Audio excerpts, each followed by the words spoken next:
poursuivre avec un autre débat, le dernier débat, le troisième de ces assises.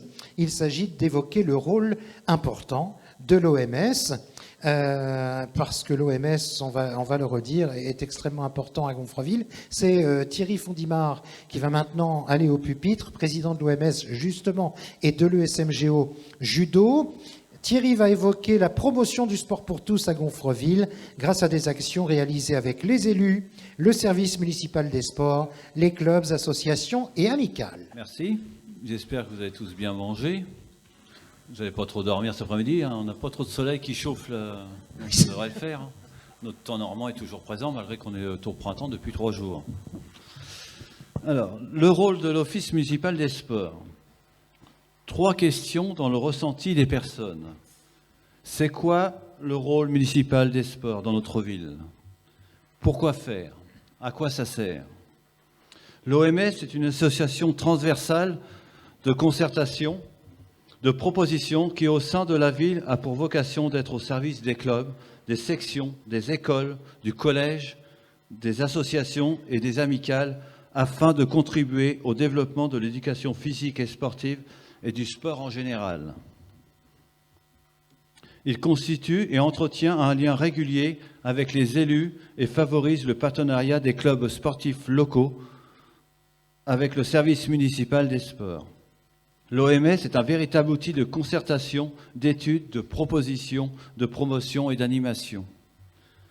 L'OMS se positionne dans l'axe de ses 3e assises, rencontre communale des sports, avec cette réflexion. Hier, par sa construction, son histoire, la mémoire du sport gonfrevillais. Aujourd'hui, par le sport consommable, la perte du plaisir du sport, la rentabilité.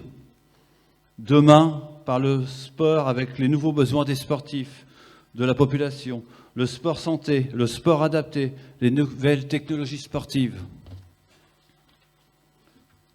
Nous avons vu dans un premier débat, et André l'a bien précisé, que le sport dans ma cité, dans notre ville, puisait ses racines bien avant la Seconde Guerre mondiale, et notamment dans l'entre-deux-guerres. Et ce fut vrai pour Gournay dès 1911, ne fut pas forcément pour Méville, encore qu'un terrain de football exista à gauche en rentrant dans l'usine Schneider, aujourd'hui Safran, et encore moins pour le centre. Pardon.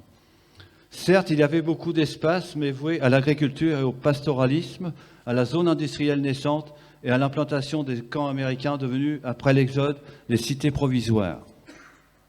Chacune mesure le poids de l'histoire dans le développement de la ville, de ces 3 quartiers, Méville, Centre et Gournay, avec des destins différents. Si l'urgence du moment fut de reloger les familles havrais sinistrées, le sport sera dans leur malheur un vecteur d'émancipation. Comme il le rappelait, sous son impulsion de Jacques Hébérard et ses équipes, dès 1953, que l'activité physique et sportive va naître et un adjoint au sport, Jean Hervieux. La rencontre providentielle de Jacques Hébérard, Jean Hervieux et Gaëtan Martineau va être déterminante. Nous sommes dans les années 1955-1960. Dans la France de l'après-guerre, les communes sont invitées à se doter d'offices municipaux qui doivent réunir toute personne bénévole susceptible d'exercer une action portant à moraliser, intensifier et à organiser la pratique de l'éducation physique et des sports. Les OMS viennent épauler les collectivités. À Gonfreville, notre OMS a été créée en décembre 1973 et pris naissance le 9 février 1974, soit il y a 50 ans, sous l'autorité de Jacques Hébérard et la mission confiée à Michel Hervé. Ses présidents, Michel Hervé en fut son premier président de 1973 à 1983, suivi de Claude Oreiller, deuxième président de 1984 à 1991. Son 3e président, Daniel Cressan, de 1992 à 2012. 4e président, Daniel Joly, de 2013 à 2015. Son 5e président, Daniel Cressan, reprend le flambeau de 2016 à 2021. Et moi-même, 6e président depuis 2022. Gaëtan Martineau en fut à l'origine également, suivi de Patrick Thierry, de Patrick Busson et de notre regretté Cédric Thureau, respectivement responsable du service des sports. La mandature de Marcel Lemignot avec Jean Hervieux et Lucien Huberlin permettra son essor. En parallèle au développement de l'OMS, deux grands clubs comme la SSG, la STG et le CMGO Omnisport ont pris une ampleur très importante, plaçant l'OMS dans un rôle subalterne. Pourtant, l'OMS gère le centre médico-sportif dans le même temps. Dès lors, et plus pertinemment vers les années 95-2000, l'OMS en proie au doute pour son rôle et sa place, et sous l'impulsion de Jean-Paul Lecoq, l'OMS va organiser pour la ville les premières assises communales des sports le 12 et 13 décembre 1998, avec Daniel Fourny, adjoint au sport, et Daniel Crescent, président de l'OMS, et les bénévoles de l'époque. Il en résultera de grandes réalisations. En juin 2003, la ville est sacrée ville la plus sportive de France, moins de 20 000 habitants. Une formidable récompense par le journal L'Équipe pour tous les bâtisseurs du sport gonfrevillais. Le 28 mars 2009, toujours sous l'impulsion de Jean-Paul Lecoq, la ville et l'OMS organisent les deuxièmes assises communales des sports avec de nombreuses réalisations. Ainsi que cela a été rappelé dans l'exposé on a pu constater la régression des budgets depuis 2001, loi Chevènement, même si les municipalités successives ont résisté. Là aussi, grâce au soutien d'élus au sport comme Marc Guérin, Fabrice Pimer, Thierry Roland et André Valland aujourd'hui. Le 6 juillet 2017, Alban Bruno est devenu maire et depuis presque 7 ans continue de résister et de préserver les intérêts sportifs de la ville. Trop souvent, justement, la question se pose pour qu'un débat soit ouvert durant ces troisièmes assises communales du sport.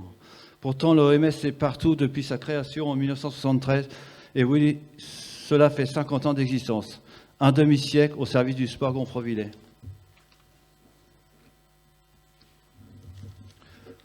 Posons-nous tous la question pour un avenir sportif qui corresponde à l'ensemble des besoins de la population de notre ville.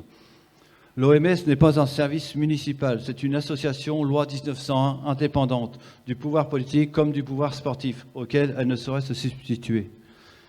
L'OMS favorise la concertation en rassemblant tous les acteurs du sport et autres dans la commune et joue un rôle d'interface entre les acteurs et les actrices du sport et la municipalité.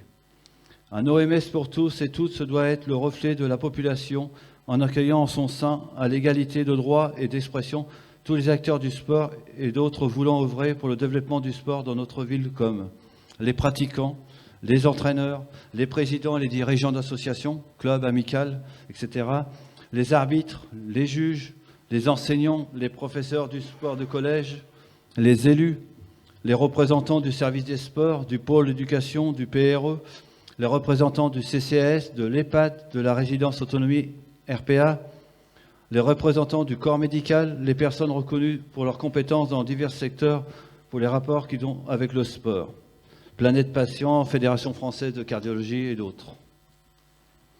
L'OMS est le lieu où peuvent s'exprimer dans la commune un grand nombre de sensibilités et d'expériences les plus diverses dans une perspective constructive pour le sport. Organise de propositions pour le développement du mouvement sportif, des activités de sport loisirs, sport santé sur ordonnance, sport santé loisirs pour la convergence avec l'éducation physique et sportive. L'OMS est un véritable acteur du sport dans notre ville. À partir de tous ces éléments, quelles peuvent être notre OMS et ses futures missions?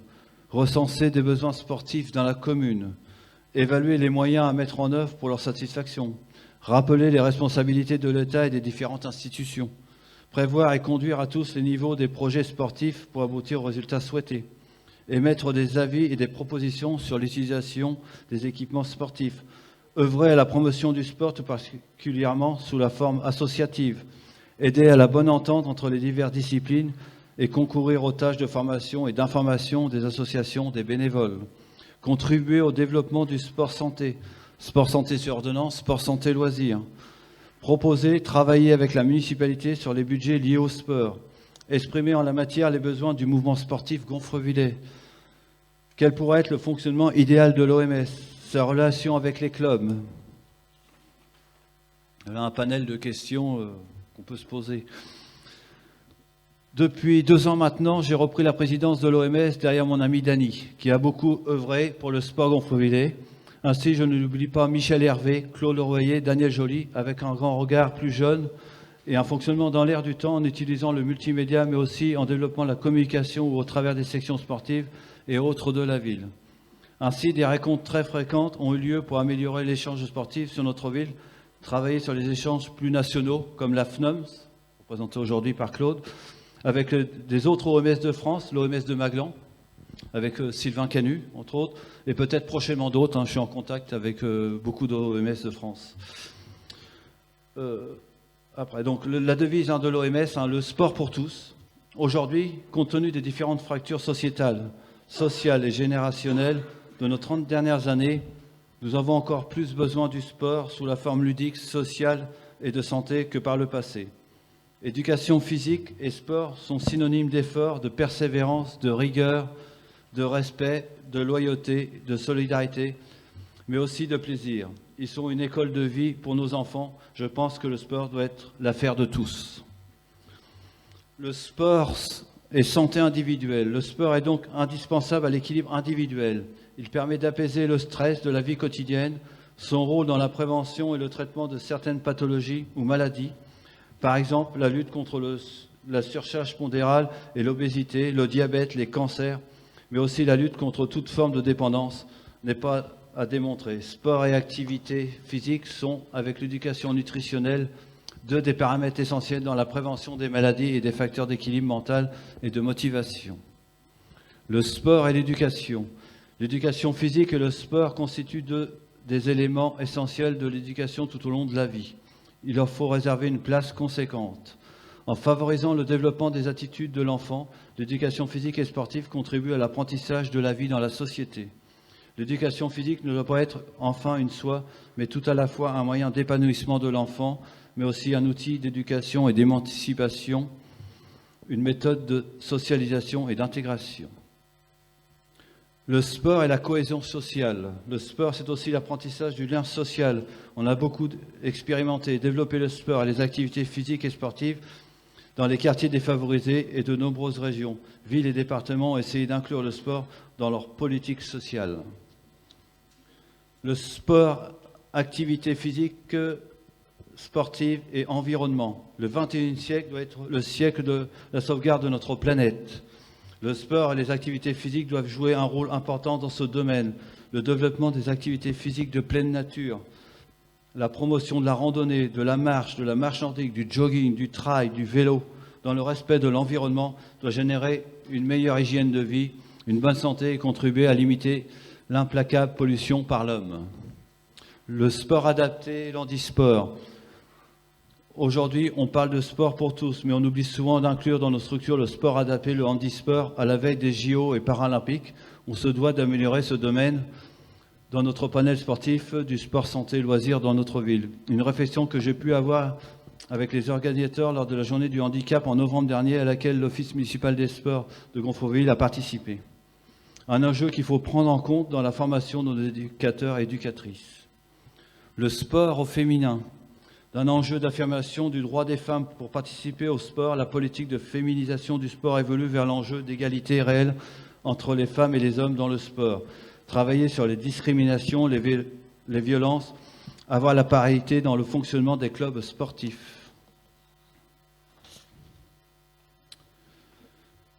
Aujourd'hui, le monde bouge, évolue, se durcit et le sport suit le pas. Et nous, on change quoi? Comment conjuguer l'histoire et modernité? Comment être dépositaire d'une initiative qui a préfiguré les services des sports municipaux, en même temps s'inscrire dans les nécessités de notre temps? Comment être le garant de l'histoire du sport à Gonfreville-Lorcher? Comment ancrer plus encore l'OMS dans le territoire de l'intercommunalité? C'est sans doute l'un des enjeux actuels des OMS. L'OMS, le bénévolat, l'associatif ne sont pas là pour prendre le relais de la puissance publique, mais pour mettre du lien, de la concertation entre les acteurs, actrices, pour apporter des capacités d'action nouvelles. Des nouveaux acteurs, actrices sont apparus et l'offre du sport municipal ou associatif ne sont plus le seul mode d'accès au sport. La composition de l'OMS suit ces évolutions. Cependant, dans la communauté sportive Gonfreville, le souvenir de ce lien fort entre l'OMS et la collectivité perdure. Gonfreville-Lorcher n'échappe pas à cette évolution et la création de la communauté urbaine en plus. Les restrictions budgétaires dans le sport, notre maire et son équipe fait tout pour garder un niveau de sport sur notre ville en maintenant les subventions de chacun, mais pour combien de temps encore? Que pensez-vous du rôle de l'Office municipal des sports dans notre ville? L'Office municipal des sports est-il un outil de proposition pour le sport gonfrevillais? Eh bien, je vous propose tous ensemble d'en débattre et que nous puissions projeter le rôle de l'OMS de demain, afin de continuer notre engagement pour un sport au service de l'émancipation humaine. Merci de votre attention. Maintenant, à vous de prendre la parole, chers invités. Thierry Fondimard, merci. Avant de vous laisser la parole, avant d'avoir des réactions, est-ce qu'on peut revenir quelques slides en arrière? Je demande ça à la régie. J'ai vu une présentation « À quoi sert le sport ?» d'après une enquête dédiée aux collégiens. C'était celle d'avant, regarde, juste avant, voilà, celle-là. Non, attends, avant... Voilà, super. Selon toi, à quoi sert le sport? Et je le répète pour toutes les personnes qu'on lise bien. À la détente, 76. 76, ça doit être 76 personnes qui ont répondu cela. La confiance en soi, 6. Maintenir une forme physique, 75. Maigrir, 26. Se maintenir en bonne santé, 106. Se muscler, 27. Créer du lien social, 11. Et puis alors, il y a 2 slides après, parce que Claude Brana, je voudrais peut-être vous faire réagir là-dessus. Voilà, celle-là. Dans quel but pratiquez-vous une activité sportive? La détente, 156. Le lien social, 107. Le développement physique, 107. Pareil. La santé, 85. Le challenge, 49. Est-ce qu'il n'y a pas là, Claude Brana, des chiffres entre le slide d'avant et celui-ci? Est-ce que c'est conforme à ce que vous attendez? Est-ce qu'il y a des surprises? Est-ce qu'on remet le slide? Il y a 2. Regardez un peu tous ces chiffres. Regardez ça. Vous voyez? Est-ce que ça vous fait réagir un peu au micro ou pas du tout? Ou est-ce que vous estimez que finalement, on est à peu près dans les clous? Je trouvais ça important de faire réagir dessus. Il me semble, si vous voulez, parce que c'est des questions qui se posent depuis pas mal de temps, je crois qu'effectivement, ça reflète la société dans laquelle nous vivons actuellement. Et ce qui est assez remarquable, et qui peut-être est une belle leçon pour nous, sportifs parfois, je parlais tout à l'heure de l'importance pour l'humanité de l'intérieur et l'extérieur du pied. Je suis un ancien footballeur, donc voilà pourquoi je pris cet exemple-là. Je crois que ce qui est dit là, c'est quelquefois le rêve d'une société qui va être exprimé dans ce type d'enquête. Et que le désir et le plaisir, finalement, apparaît en tout premier lieu dans l'intention des individus. Donc quand à un moment donné, il me semble, je proposais qu'on s'interroge sur ce que disent les gens quand ils disent qu'ils font du sport, ça ressemble à ça. Ça avait été une enquête qui était, je crois que c'était en 73, une enquête qui avait été faite avec, au plan national sur effectivement qu'est-ce que c'est que le sport. Et la définition qui en était ressortie, pour l'essentiel, c'est le sport, c'est ce que disent les gens quand ils disent qu'ils font du sport. Voyons chercher une définition. C'est-à-dire qu'en fait, c'est nous qui décidons ce qu'est le sport. Il n'y a pas, si vous voulez, du point de vue de la sémantique, si vous voulez, il n'y a pas réellement quelque chose qui nous dise « Ah oui, le sport, c'est ça ». Et pour autant, des gens comme Parleba, qui étaient quand même de très grands personnages savants, si vous voulez, ils considéraient que sport, c'était forcément de la compétition. Il y avait organisation, sport, compétition, le reste n'étant que loisir. Cette définition, si vous voulez, elle a du sens, mais elle ne tient plus. Et donc c'est pour ça que je dis que quelquefois on perd du temps à vouloir trouver absolument ce qu'est le sport. Et voilà pourquoi je citais ce matin l'idée de cette dame de 90 ans qui disait « Je fais du sport tous les matins en promenant mon chien ». Ça me va très très bien, si vous voulez. Ça me va très bien. Et pourquoi ça, d'ailleurs, ça n'irait pas bien? Puisqu'après tout, c'est sa façon de penser. Ce qui est important, c'est qu'elle bougeait tous les matins. Et alors on me dit maintenant sport santé. Je dis oui, bien sûr. Vous voyez, cette dame, elle est peut-être sur sport santé. Mais elle s'en fout, c'était pas son problème.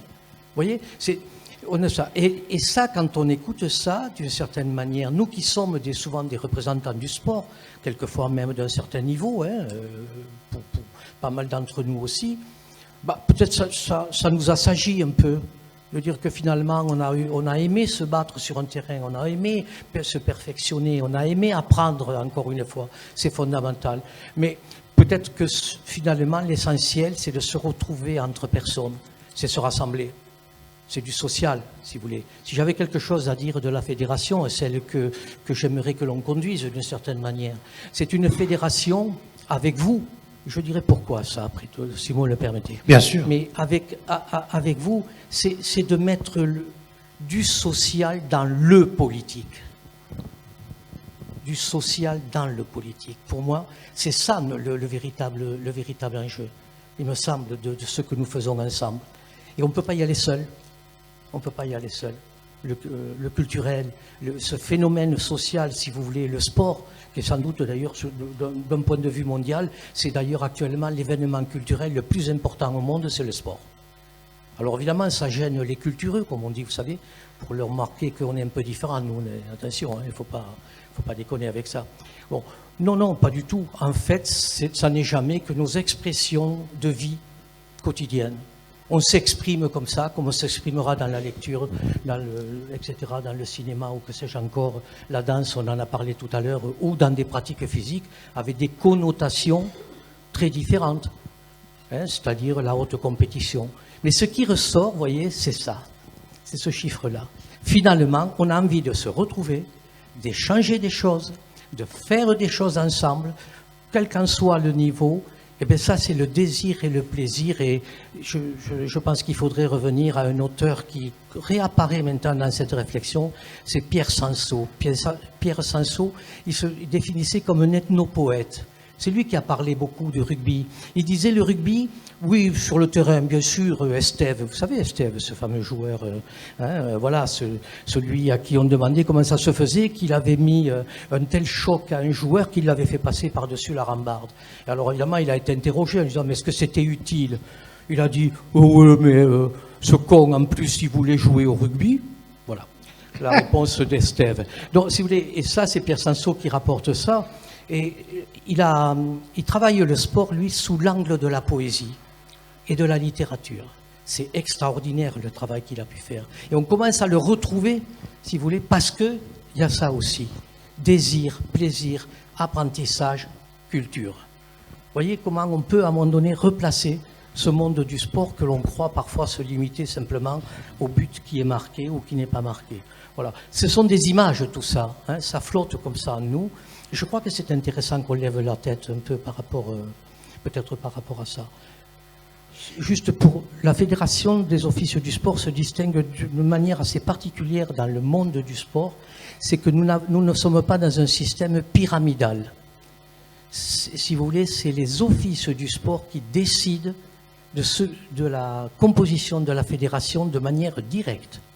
Ce sont les votes des offices du sport qui construisent la structuration et l'organisation de la fédération. C'est assez rare, je crois que nous devons être 2 fédérations à fonctionner comme ça. Voilà pourquoi, si vous voulez, la fédération, elle n'a pas d'autre choix que de se tourner vers vous pour le travail que vous faites. Et je rappelle qu'il y a quelques 1200 offices du sport en France. Je vous garde au micro, pardon, Claude Branat, d'abuser un peu. J'entendais tout à l'heure Thierry Fondimard qui citait les clubs, les associations, évidemment, et autres, puis d'autres entités, jusqu'aux entités de santé, hospice, enfin EHPAD, hôpital et j'en passe. Et moi, je me demande, puisque vous êtes à la Fédération nationale, Claude Branat, est-ce qu'il est si simple, les remontées des offices, est-ce qu'il est si simple de réunir autant d'entités, de faire en sorte qu'elles s'entendent, de faire en sorte que tout le monde comprenne à peu près les mêmes choses? Et par extension, Marc Guérin, peut-être après, qu'est-ce qu'il en est de Gonfreville et de la région? Comment répondre, sinon peut-être de revenir tout simplement sur un travail que j'ai essayé de faire là, lorsque vous présentez des projets. Je me suis posé la question, je me dis comment peut-on, de quel droit pouvons-nous à un moment donné attribuer une aide à partir d'un projet qui nous est proposé, appel à projet. Un drôle de système d'ailleurs quand on y réfléchit un petit peu. C'est une bonne façon d'ailleurs de distribuer de l'argent qui nous est proposé par l'ANS en se rangeant derrière la bonne conscience, si vous voulez, d'un jugement forcément excellent. Vous voyez, c'est un petit peu ça l'appel à projet. Voilà. Et parce que des fois qu'on n'aurait pas confiance dans les associations, on leur fait faire des appels à projet. Il en découle forcément, là, et tout ce qu'on peut appeler une théorisation des projets. Mais quand on y réfléchit le peu, il y a une logique. vous avez décidé de faire quelque chose ensemble, de changer quelque chose dans votre territoire. Ça, c'est humain, c'est profondément, on a toujours envie de changer. Bon. Donc on veut apporter une contribution. On se dit, mais comment, à un moment donné, on va s'y prendre? Peut-être moi, il me semble, la première des choses, c'est au nom de quoi on le fait. C'est pas pourquoi. Pourquoi, c'est facile à dire. C'est au nom de quoi. Là, c'est la question sur les valeurs. Qu'est-ce qui me prend tout d'un coup de décider que dans un village, il n'y a plus de relation entre les individus et que je voudrais que ça change? Peut-être parce que notre vocation à nous, c'est de vivre ensemble. Mais non seulement vivre ensemble, parce que je préfère faire ensemble que vivre ensemble. C'est-à-dire, on est prêt à se rassembler, à travailler ensemble. Ça, ce sont des finalités. On veut se retrouver pour s'essayer ensemble à bâtir quelque chose. Le petit caillou que l'on pousse pour transformer son territoire. Ça, si vous voulez, c'est la philosophie de départ. À partir de là, on va faire des choix. On est dans le sport.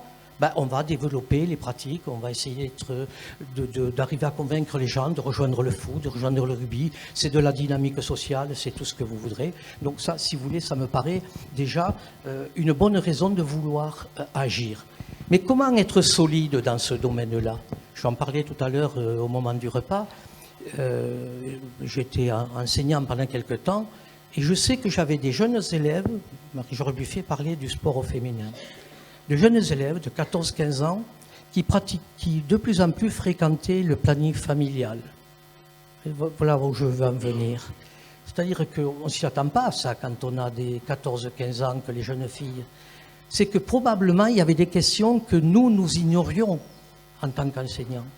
Elles allaient voir des personnes qui probablement, pour des raisons à la limite, ne nous regarde pas d'une certaine manière. On n'était pas là pour défaire des secrets, ce n'est pas le problème, c'est les personnes qui sont en jeu. Mais ça voulait dire que si moi, je ne voyais pas ces filles faire du sport, ou ne venaient pas, ou se débrouiller toujours pour n'être pas en cours de PS, je pouvais me poser la question, qu'est-ce qu'il y a derrière? Pourquoi? Est-ce qu'il y a une raison pour laquelle les filles abandonneraient? C'est ce qu'a dit Marie-Georges Buffet. Elles commencent à fuir actuellement les pratiques physiques et sportives. Alors je me dis, mais nous qui nous en occupons, comment ça se fait que je n'aille pas trouver, par exemple, pourquoi je n'irai pas trouver les responsables des services sociaux de la mairie? Pourquoi je n'irai pas trouver les responsables effectivement de tout ce qui est autour de nous, qui ont des informations qui pourraient nous dire, ça pourrait nous servir, et peut-être même d'ailleurs, ils vont nous aider. C'est pas sûr. Mais au moins, j'ai levé la tête en me disant, mon projet n'aura de solidité, de consistance, si je suis allé trouver les acteurs auxquels je ne pensais pas jusque-là. Parce que j'avais oublié de lever la tête. Et quand vous regardez une commune, vous la regardez, vous en faites le bilan, vous avez énormément de ressources dans les collectivités, de gens qui sont imprégnés de ça, qui savent des choses, qui peuvent peut-être vous apporter au moins, ou nourrir votre réflexion, voire être à un moment donné des acteurs avec vous. C'est en ce sens-là, si vous voulez, je crois que c'est important d'aller vers un univers qui est multiple, et il y a plein de gens qui font plein de choses dans une commune. Et les collectivités le savent ça. Ce qui me fait dire d'ailleurs qu'il n'y a pas de sport sans territoire, et il n'y a pas de sport sans élus de territoire.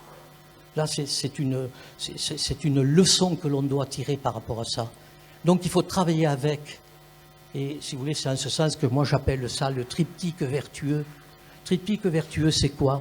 Vous avez le monde du sport, il est très particulier, il n'est pas si simple que ça, entre nous déjà. Il ferait bien de regarder entre eux comment ça se passe. Mais bon, en tout cas, nous, on ne va pas s'occuper de tout, mais ils sont avec nous et ils sont essentiels, ils sont fondamentaux dans un OMS. Vous avez la collectivité locale. Écoutez, j'ai été élu 2 fois. Je sais aussi que ce n'est pas toujours de tout repos. Et que s'il y a un monde des contradictions, c'est bien celui-là, on est bien d'accord. Ça existe aussi à l'OMS et à la Fédération. Bon. Et vous avez ensuite donc ce monde du sport, et puis dans ce triangle-là, vous avez l'OMS qui est un peu au milieu, il ne sait pas très bien où se situer par moment. Il y a des endroits, il n'aboutit pas à la collectivité. Il ne peut pas. Ou on l'en empêche ou il n'ose pas. Ou c'est lui qui est peut-être à un moment donné là pour une autre raison. Il n'a qu'à s'interroger là-dessus. Qu'est-ce qu'il fout là au milieu du triptyque? Vous voyez, là. Donc il va tirer peut-être un peu vers les associations, évidemment. Forcément, nos offices du sport sont le rassemblement des associations sportives sur le territoire. C'est pas rien, c'est des familles qu'il y a derrière. C'est tout un tas de joueurs, c'est plusieurs centaines de personnes qui sont dans l'enjeu là. Vous voyez? Eh bien, le triptyque vertueux, c'est quand à un moment donné, je peux me déplacer dans ce triangle avec autant d'aisance, si vous voulez, de sincérité et d'honnêteté et de clarté, je peux me déplacer dans ce triangle. Voilà pourquoi je l'appelle une sorte de triptyque vertueux. Et j'aimerais convaincre les élus, si vous voulez, en leur disant, vous en savez assez, sincèrement, je le pense comme ça, vous en savez assez, vous avez suffisamment de poids dans la collectivité pour qu'à un moment donné, vous n'ayez aucune crainte du manque de sincérité d'un office du sport. Ça, j'en suis convaincu. Et si tel était le cas, je vous fais confiance pour régler le problème. Voilà. Donc voilà, si vous voulez, comment je peux situer peut-être aussi la place d'un office du sport dans un territoire. Ne nous trompons pas, nous avons besoin d'une société où des hommes et des femmes, ou des hommes, s'occupent à un moment donné de l'organisation territoriale.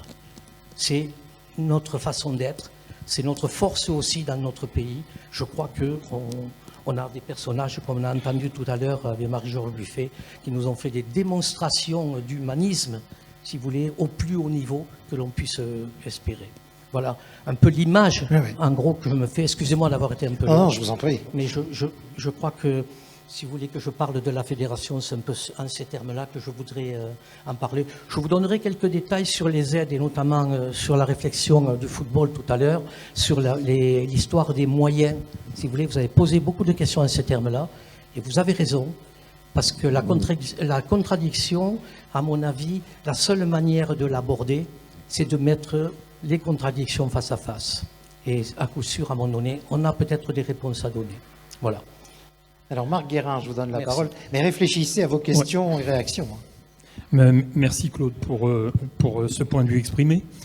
On s'était dit, rendez-vous dans 10 ans, non. On s'était dit aussi que cet après-midi, en plus de cet apport important, Claude, qu'on puisse consacrer un temps également sur le concret, nos réalités de vie et de nos réalités de ville. Je vais donner la parole dans un instant si elle veut bien la prendre. Je m'excuse, Olivier. Virginie Georges, donc, je sais qu'elle est là. Qui est directrice du CCAS et du sport pôle santé sur Solidarité, Ardenne. qui va nous éclairer de son expérience aussi dans ce domaine. Permettez-moi simplement d'exprimer un point de vue. Moi qui suis très attaché à l'histoire, globalement l'histoire sociale, mais également l'histoire de ma ville. Et vous aurez bien noté dans l'expression « ma ville ». C'est quelque chose qui m'est en propre. Je ne suis pas né dans les camps cigarettes. Je suis né pas bien loin, mais il y a longtemps que je suis aussi à Gonfreville. Et cette ville d'adoption est particulièrement attachante au vu des nombreuses sollicitations qu'elle suscite déjà en tant qu'élu, mais également en tant que président d'association. Moi, j'ai bien aimé la citation que tu as faite, Claude, tout à l'heure. Et il y en a une autre qui disait ceci. Alors, me demande pas qui l'a dit, mais en même temps, c'était tellement profond. Et cette citation, c'était « Un sport cesse d'être un sport dès lors où il cesse d'être un jeu ». Et pourquoi je le dis?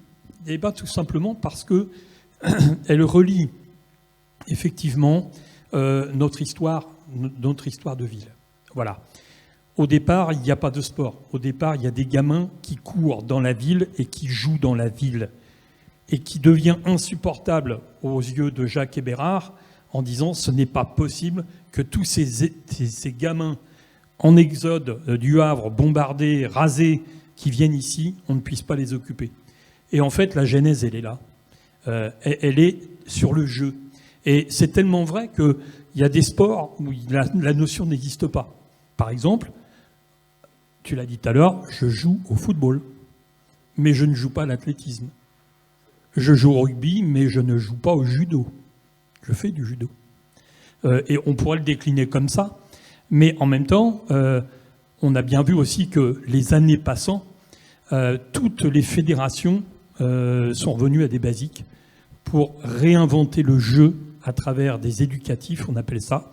Ça vaut dans tous les sports, pour que les gamins, quels qu'ils soient, s'approprient des gestes de base, apprennent à lancer, à bondir, etc. Et donc, de jouer effectivement davantage au judo, de jouer à l'athlétisme et de jouer encore autre chose. On est autour de dans cette salle les témoins de l'histoire. L'histoire, elle est belle quand elle se raconte, mais elle peut être aussi un frein à un moment donné à l'expression de quelque chose. Ça a été évoqué ce matin, et nous on l'a vécu aussi en interne, avec cette dualité, je ne sais plus qui est intervenu là-dessus, entre l'omnisport et l'office municipal.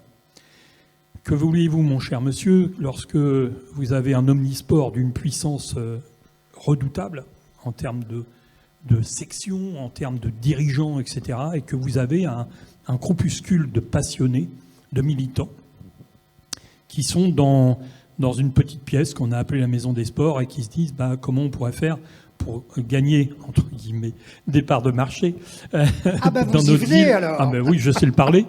De l'audience, en tout cas, dans le cœur des Gonfrevillers. Et Thierry l'a expliqué simplement que notre office a eu énormément de mal. Il y a eu ces sortes de gloire au moment où on a lancé, puis après c'est tombé un peu en désuétude, au rythme également, n'oublions pas, des bénévoles qui s'investissaient dans ce domaine. Et ils ont maintenu le feu sous le lait à feu doux, peut-être il y a des moments, jusqu'au moment où le monde change. On s'est dit, je l'ai dit ce matin, et c'est dit aussi dans beaucoup de paroles, il y a eu l'avant-Covid, il y a eu le Covid, il y a l'après-Covid, et au moment du Covid, on disait plus rien ne serait jamais comme avant. Et alors, ça s'est vérifié. Un petit tiré à part, vous prenez le monde du travail et de l'industrie, c'est une catastrophe. Je ferme la parenthèse. Le sport, on a bien vu qu'il y avait quelques dérives, et là, ça a flambé. Effectivement, la question qui nous est posée aujourd'hui, c'est effectivement comment on va résister par rapport à ça, entre histoire et modernité. Et de ramener à l'essentiel, moi en tant qu'adjoint au maire, mais Alban, André et les autres, c'est de dire, voilà, moi je suis élu par la population, et est-ce que, à travers les institutions qui sont dans ma ville, je réponds aux attentes de la population. Parce qu'on est là pour ça, on n'est pas là pour autre chose. Après, bien sûr, s'il y a d'extravagance de construire un stade de 40 000 places pour une ville de 9 000 habitants, non, on ne va pas être là-dedans. Mais on sent qu'au quotidien, il y a des besoins non satisfaits et qui, chemin faisant, deviennent des soucis, des problèmes. Laetitia, c'est pas suffisamment, à mon sens, arrêté ce matin sur le travail qui est fait par le service envers les mamans. Je l'ai dit dans mon intervention, mais il y a eu des actions qui ont été menées, voilà, au plus près des familles, des mamans en particulier, qui auraient peut-être mérité là aussi un développement. On peut peut-être lui demander. Et on pourra lui demander aussi. Alors. Donc ça fait 2 personnes que je cite, mais je voudrais juste terminer, Olivier, en disant... moi, je suis dans le fauteuil, là, cet après-midi, mais si j'étais aussi en face de vous, avec vous, je souhaiterais exprimer réellement ce que j'attends de l'office municipal 2.0. Alors, réfléchissez bien à cela, parce que vous pouvez aujourd'hui, cet après-midi, faire des demandes et j'allais pas se dire des réclamations, c'est pas un joli mot, des demandes tout simplement directes, quoi. Mais avant tout, alors j'ai bien noté, 2 sollicitations, dont une, effectivement, Laetitia Léger, pour en dire un peu plus avec ce qui s'est passé avec les mamans, l'investissement des mamans par rapport à tout ce que vous nous avez présenté tout à l'heure. Alors non, ça n'avait rien à voir avec ce que j'ai présenté tout à l'heure, mais en effet, c'était dans le cadre d'un dispositif qui s'appelle le PRE, Programme de réussite éducative. Donc on avait en effet plusieurs mamans qui étaient très éloignées du sport, des pratiques sportives. Donc on s'est rapproché de l'OMS à l'époque et il y a eu un créneau de proposé. Donc à ces mamans qui n'avaient pas fait de sport depuis le collège, il me semble. Donc voilà, mais c'était en effet très convivial. Donc elles se sont motivées entre elles et c'était le lien social qui était prioritaire en fait. Ça les a remis dans le sport. Non. Enfin,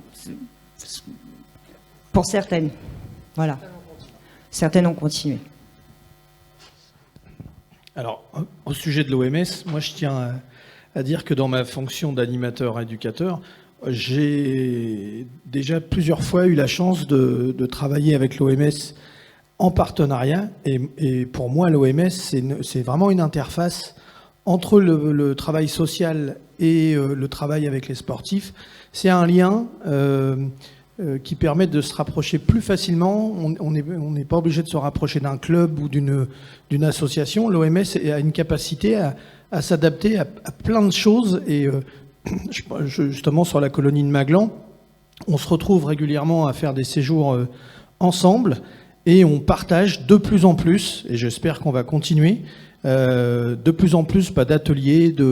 Moi, j'anime des randonnées en montagne avec des groupes. Mon moteur, c'est le dépassement. Et régulièrement, eh bien, j'ai des gens de l'OMS ou des participants qui viennent et qui s'ajoutent à mes groupes. Et on fait de l'intergénérationnel. On se retrouve avec des jeunes en situation d'insertion. On se retrouve avec des retraités. On se retrouve avec des pères de famille, des mères de famille. Et en fait, on arrive à créer des activités qu'on va faire ensemble. Et ça, effectivement, c'est l'OMS qui le permet. C'est plus simple. Et je trouve que c'est vrai que l'OMS devient de plus en plus un maillon indispensable aux nouvelles pratiques. Merci. Alors, avant que je fasse... Thierry Fourdimard, peut-être. Non, Thierry? Comment? C'est bon? OK. Bon, je voulais savoir s'il y avait, avant de faire intervenir Virginie Georges, s'il y avait, comme je le demandais tout à l'heure, des demandes à faire remonter sur le podium, tenez, des demandes, des envies, des interrogations, des choses qui pourraient être réalisées. Je me tourne, réfléchissez, hein, on a encore du temps. C'est bon pour le moment. C'est marrant qu'il n'y ait pas quelque chose qui tombe tout de suite. Si, devant, un peu. Quelqu'un en particulier? Ouais. Elle est où, Virginie Georges? Ouais. Oui, j'ai une demande. Je vais m'adresser à l'OMS. Alors même si dans l'organisation de l'OMS, des collègues du conseil municipal contribuent, des militants associatifs depuis toujours font vivre cette OMS. Marc l'a évoqué, l'OMS, il fut un temps, à Gonfreville, était un peu à feu doux. Voilà. Et la municipalité a fait en sorte que le feu doux reste allumé. Parce que on est convaincu depuis toujours que l'OMS a un rôle fondamental, pivot pour atteindre les objectifs et les finalités sociales d'une collectivité, d'un territoire. Et de disposer de cet outil pour mener des politiques publiques en direction des populations et des politiques publiques qui permettent l'émancipation humaine. Alors on sait que le sport le permet, mais on sait que l'OMS peut aller au-delà. Et moi, la question que j'ai à poser à l'OMS, c'est une question toute simple finalement. C'est est-ce que l'OMS va continuer dans ce sens? Alors c'est un sens que j'ai un peu soufflé à Thierry dans le renouvellement. Continuer dans ce sens à ouvrir les bras aux associations dans leur ensemble, quelles que soient leurs activités, et c'est ce qui a été fait. Et on commence à mesurer maintenant les fruits d'associations de quartier, à vocation loisir ou sociale, et qui font découvrir le sport. François vient d'en parler, ça a permis de faire des activités, et moi je souhaite que l'OMS aille encore plus loin. Donc ma question, est-ce que vous allez aller encore plus loin dans ce sens-là, et ce qui permet du lien, du vivre ensemble. Et je rappelle le titre de notre projet municipal pour cette mandature, Ensemble vivre notre ville. Et l'OMS, dans Ensemble vivre notre ville, peut jouer et joue un rôle essentiel. Voilà ce que je souhaitais dire. Et parce que justement, cette capacité à se tourner vers le monde sportif dans sa globalité, vers le monde associatif qui, à travers ses activités, bouge et peut faire des choses, et de fait de créer ce lien et améliorer cette qualité de vie et cette qualité de vivre à Gonfreville. Bien, merci beaucoup, monsieur le maire. Alors, bon, on fait intervenir. J'ai peur qu'il ait plus en tête tout ce qu'on vient de se dire après, non, Marc? En 2-3 minutes. Puis je viens juste à vous. Ouais, je te laisse la place après, Virginie, promis. Hein, je sais qu'on a du travail ensemble en plus à faire, donc pas de souci. Oui, pour rebondir sur tout ça, oui, l'OMS, on est en plein essor. Hein, je te rassure, Alban, j'ai plein d'idées. Malheureusement, je suis encore dans le monde du travail aussi.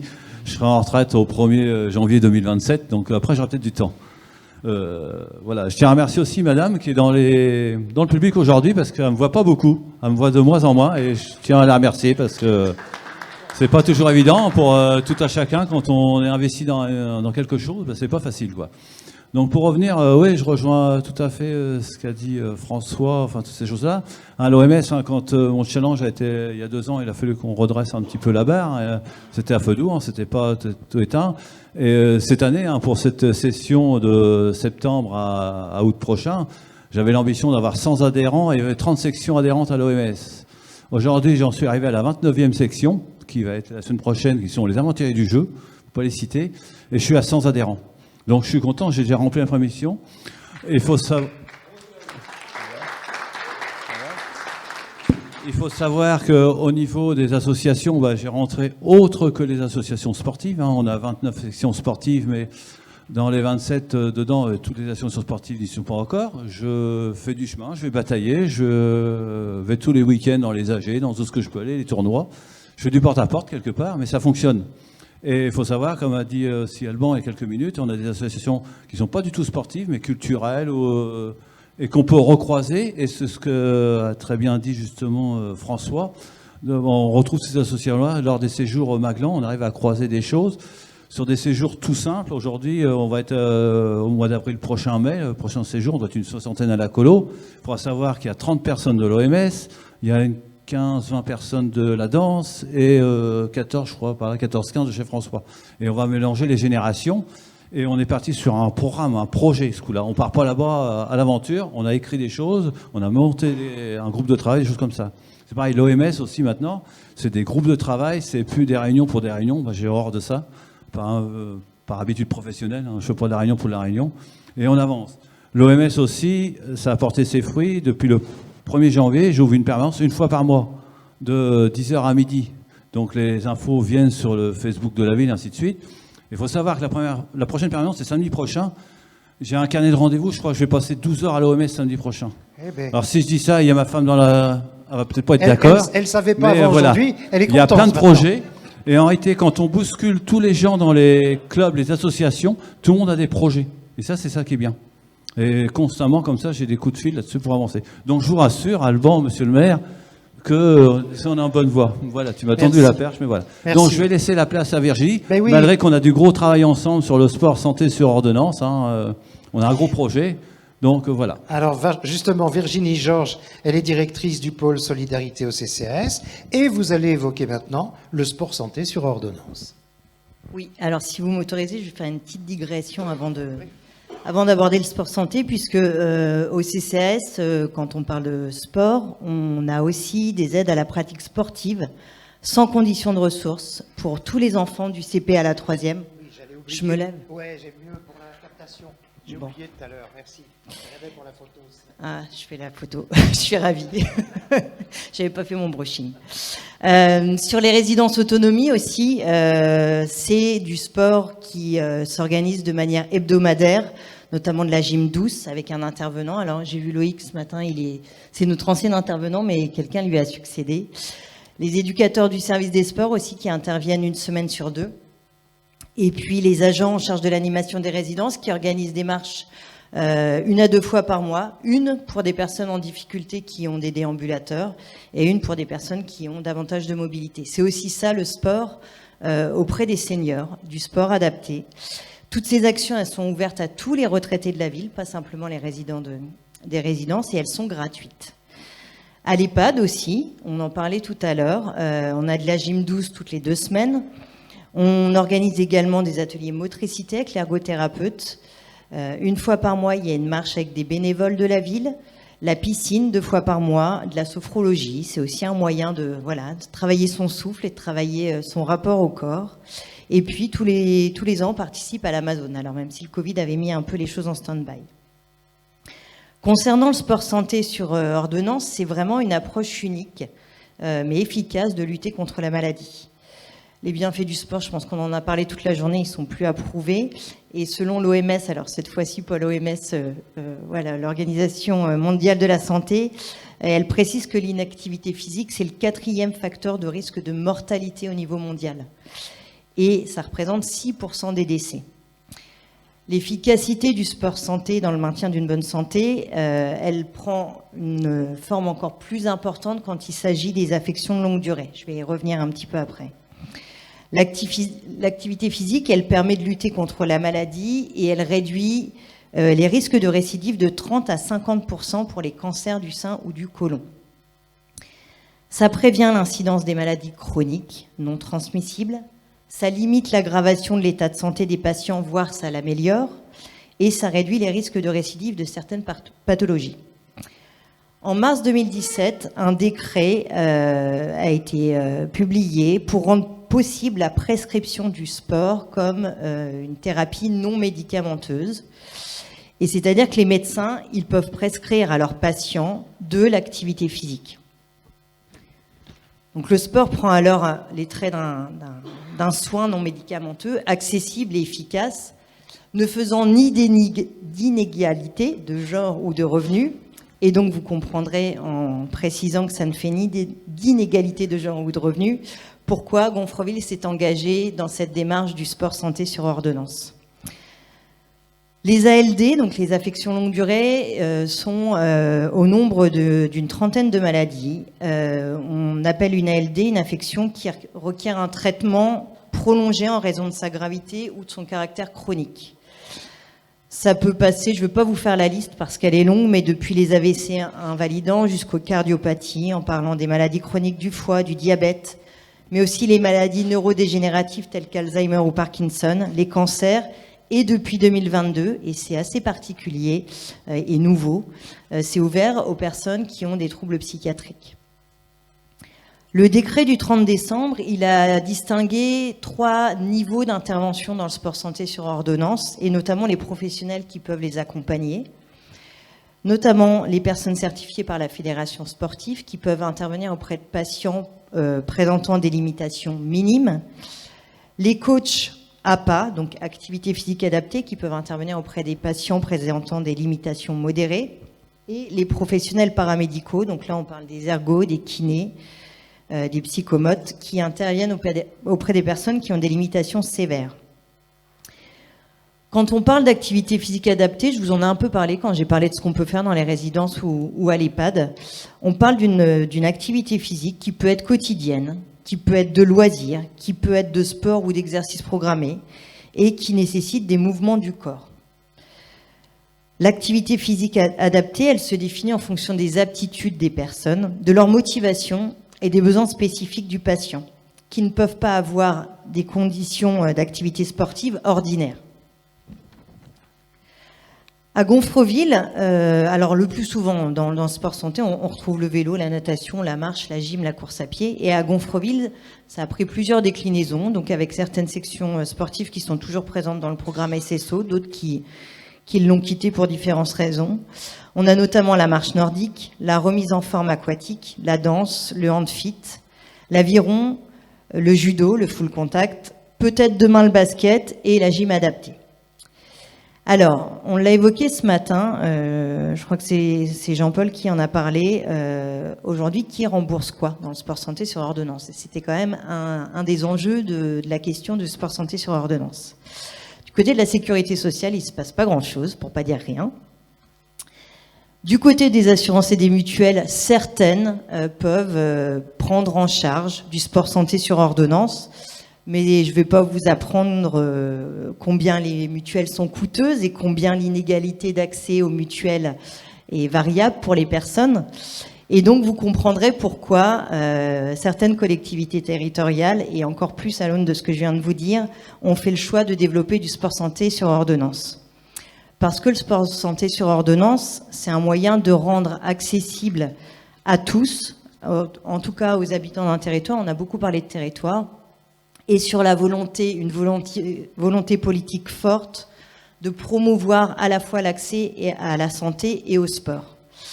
Et effectivement, l'histoire, elle a débuté, si je ne m'abuse, je crois que Marc me corrigera, mais par une première participation aux Assises du sport santé sur ordonnance à Strasbourg. Strasbourg étant l'une des villes qui était vraiment précurseur sur le sujet.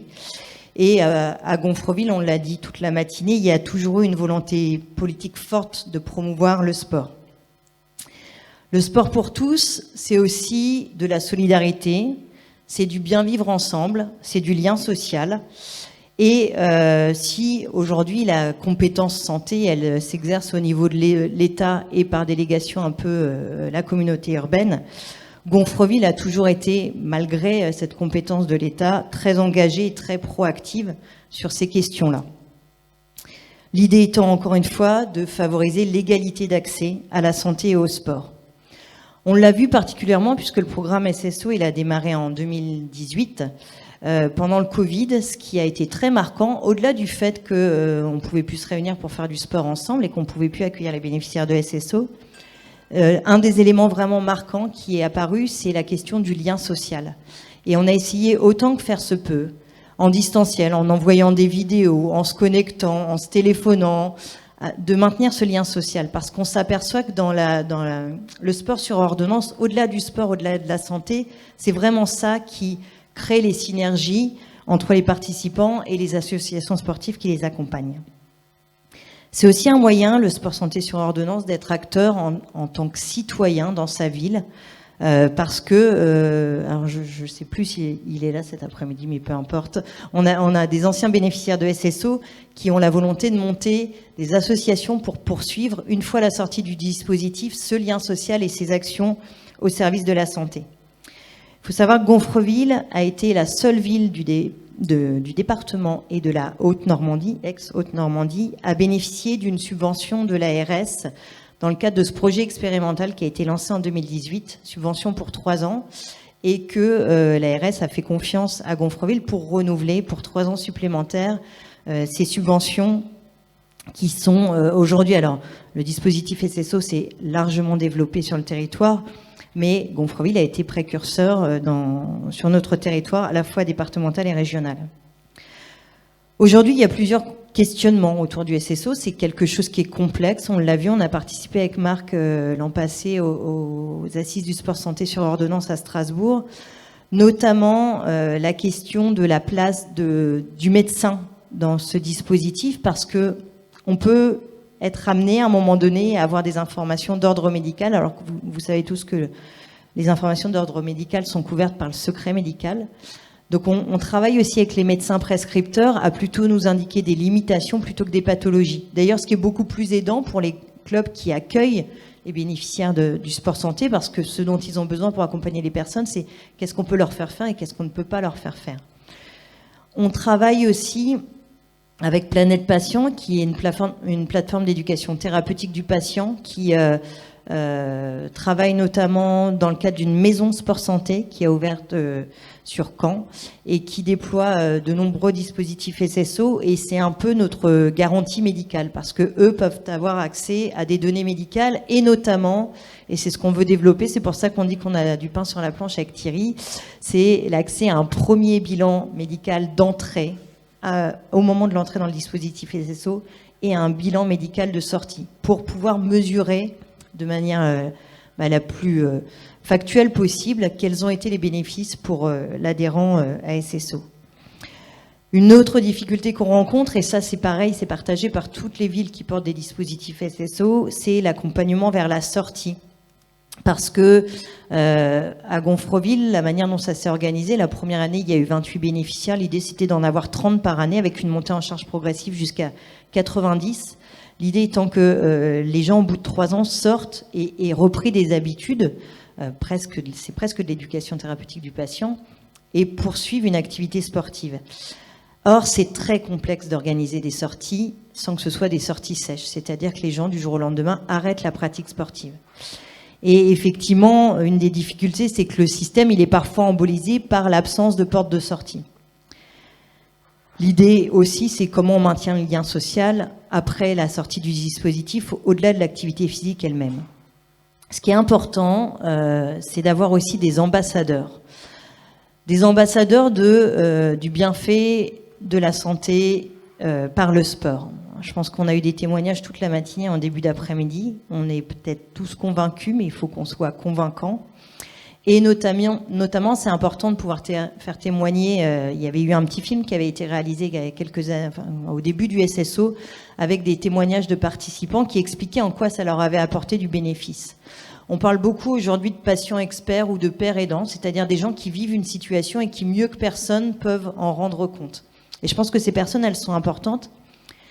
Et je finirai sur une note, je pense que tu te rappelleras, Marc, quand on a participé la fois dernière aux Assises du sport, on avait eu un témoignage très touchant d'un jeune homme qui avait une vingtaine d'années, qui était peut-être pas sportif de haut niveau, mais en tout cas avec de très bons résultats sportifs, et qui a été atteint d'une leucémie. Tout le monde, sa mère, son oncologue, son entourage sportif lui a dit « Tu vas devoir combattre une maladie, repose-toi. Il faut que tu mobilises toute ton énergie à combattre ta maladie. » Et lui, il a dit, moi, ma maladie, je vais la combattre par le sport. Il a eu sa mère, il a eu son club sportif, il a eu son oncologue sur le dos, lui disant, t'es complètement fou. Tu cours à ta perte. Avec une leucémie, tu n'auras pas la force de faire du sport. Il a fait du sport plus que jamais. Et il a combattu sa leucémie. Son oncologue, tout au long du parcours de soins de ce jeune homme, il a dit, je vais aller me renseigner quand même sur les effets bénéfiques du sport pour un malade. Et il lui a dit, à ce jeune homme d'une vingtaine d'années, il lui a dit, moi j'ai fait des années d'études, ça fait une trentaine d'années que je suis oncologue, jamais j'aurais prescrit du sport, tu m'as convaincu, demain j'en prescrirai, parce que le sport, c'est un moyen de se soigner. Voilà, je finirai sur cette note. Merci beaucoup.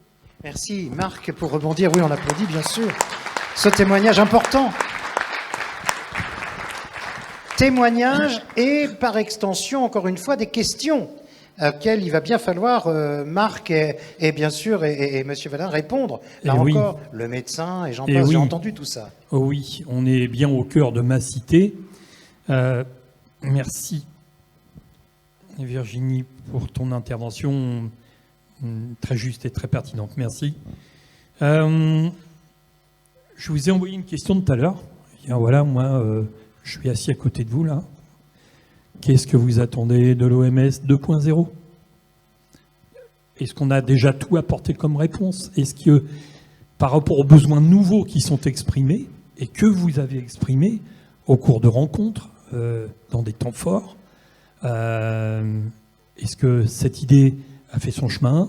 Est-ce que vous pensez que l'OMS peut être le meilleur endroit pour ça ? L'OMS était au cœur de la création de l'activité Marche Nordique en avril 2013. Ça va faire 11 ans. Et moi, j'ai été élu, j'ai 50-50 clubs, et j'ai été élu président en 2012 sur la base d'un projet fédéral qui était le sport santé, le sport découverte, etc. Il y a très longtemps, enfin, faut pas s'y fier, hein, j'étais aussi un compétiteur, mais même s'il en existe encore d'autres des compétiteurs, parce que le sport c'est aussi ça, ce chapitre, ce plan de travail sur l'aspect santé m'a passionné et je me suis dit que dans le temps qui me permettait d'être disponible, je voudrais bien faire quelque chose dans le domaine. Avec Loïc, on est parti en formation dès janvier 2012 et 2013, pardon. Et donc, on a lancé l'activité qui perdure aujourd'hui. Quand vous avez des reportages à la télévision, sport santé, etc., bien souvent, vous avez des marcheurs avec les bâtons, etc. Donc, l'OMS était aussi à l'origine. Je pense que c'est un succès. En tout cas, sache-le, le groupe fonctionne encore. Et je salue la présence de mes collègues animateurs, les Gibault, Loïc Laporte, voilà, qui sont bien présents, merci, et Didier Durand, qui s'occupe spécifiquement du sport sur ordonnance et que sa timidité légendaire ne lui permettra pas d'intervenir cet après-midi. Merci Didier. Il nous a fallu effectivement accompagner le mouvement parce que c'est pas le tout politiquement de décréter que des choses sont bien. Il faut aussi s'en donner les moyens. Et à Gonfreville, ça a été simple, ça a été de dire, voilà, posons-nous les questions à l'office municipal, et de quoi avons-nous besoin ? On a besoin d'encadrants formés. Et croyez-moi, de venir, et je sais qu'il y en a qui ont fait la formation, je vois Carole dans la salle aussi, quand on a fait la formation sport après cancer, on nous a pas donné l'habilitation, il a fallu aller la chercher, et dans un contexte très compliqué où des gens étaient touchés de près ou de loin par rapport à ça. Le cas que tu évoques, Virginie, nous est à l'athlétisme très, très cher, puisqu'on a un copain qui a 65 ans, qui est passé par là après toute une carrière en pétrochimie et qui a vaincu son cancer grâce au sport. C'est un sportif invétéré. Et je rejoins effectivement tout ça. Il y a un sujet qui n'a pas été abordé, alors je l'ai dit sous forme de provocation, parce que le sport dans ma ville, c'est aussi la fête du jeu, c'est aussi la fête de la ville, au mois de septembre. Et je me suis laissé dire, parce que, vous savez, quand un élu il a une idée fixe dans sa tête, et il saisit toutes les tribunes, toutes les occasions pour évoquer des projets qu'il aimerait bien voir le jour. Voilà.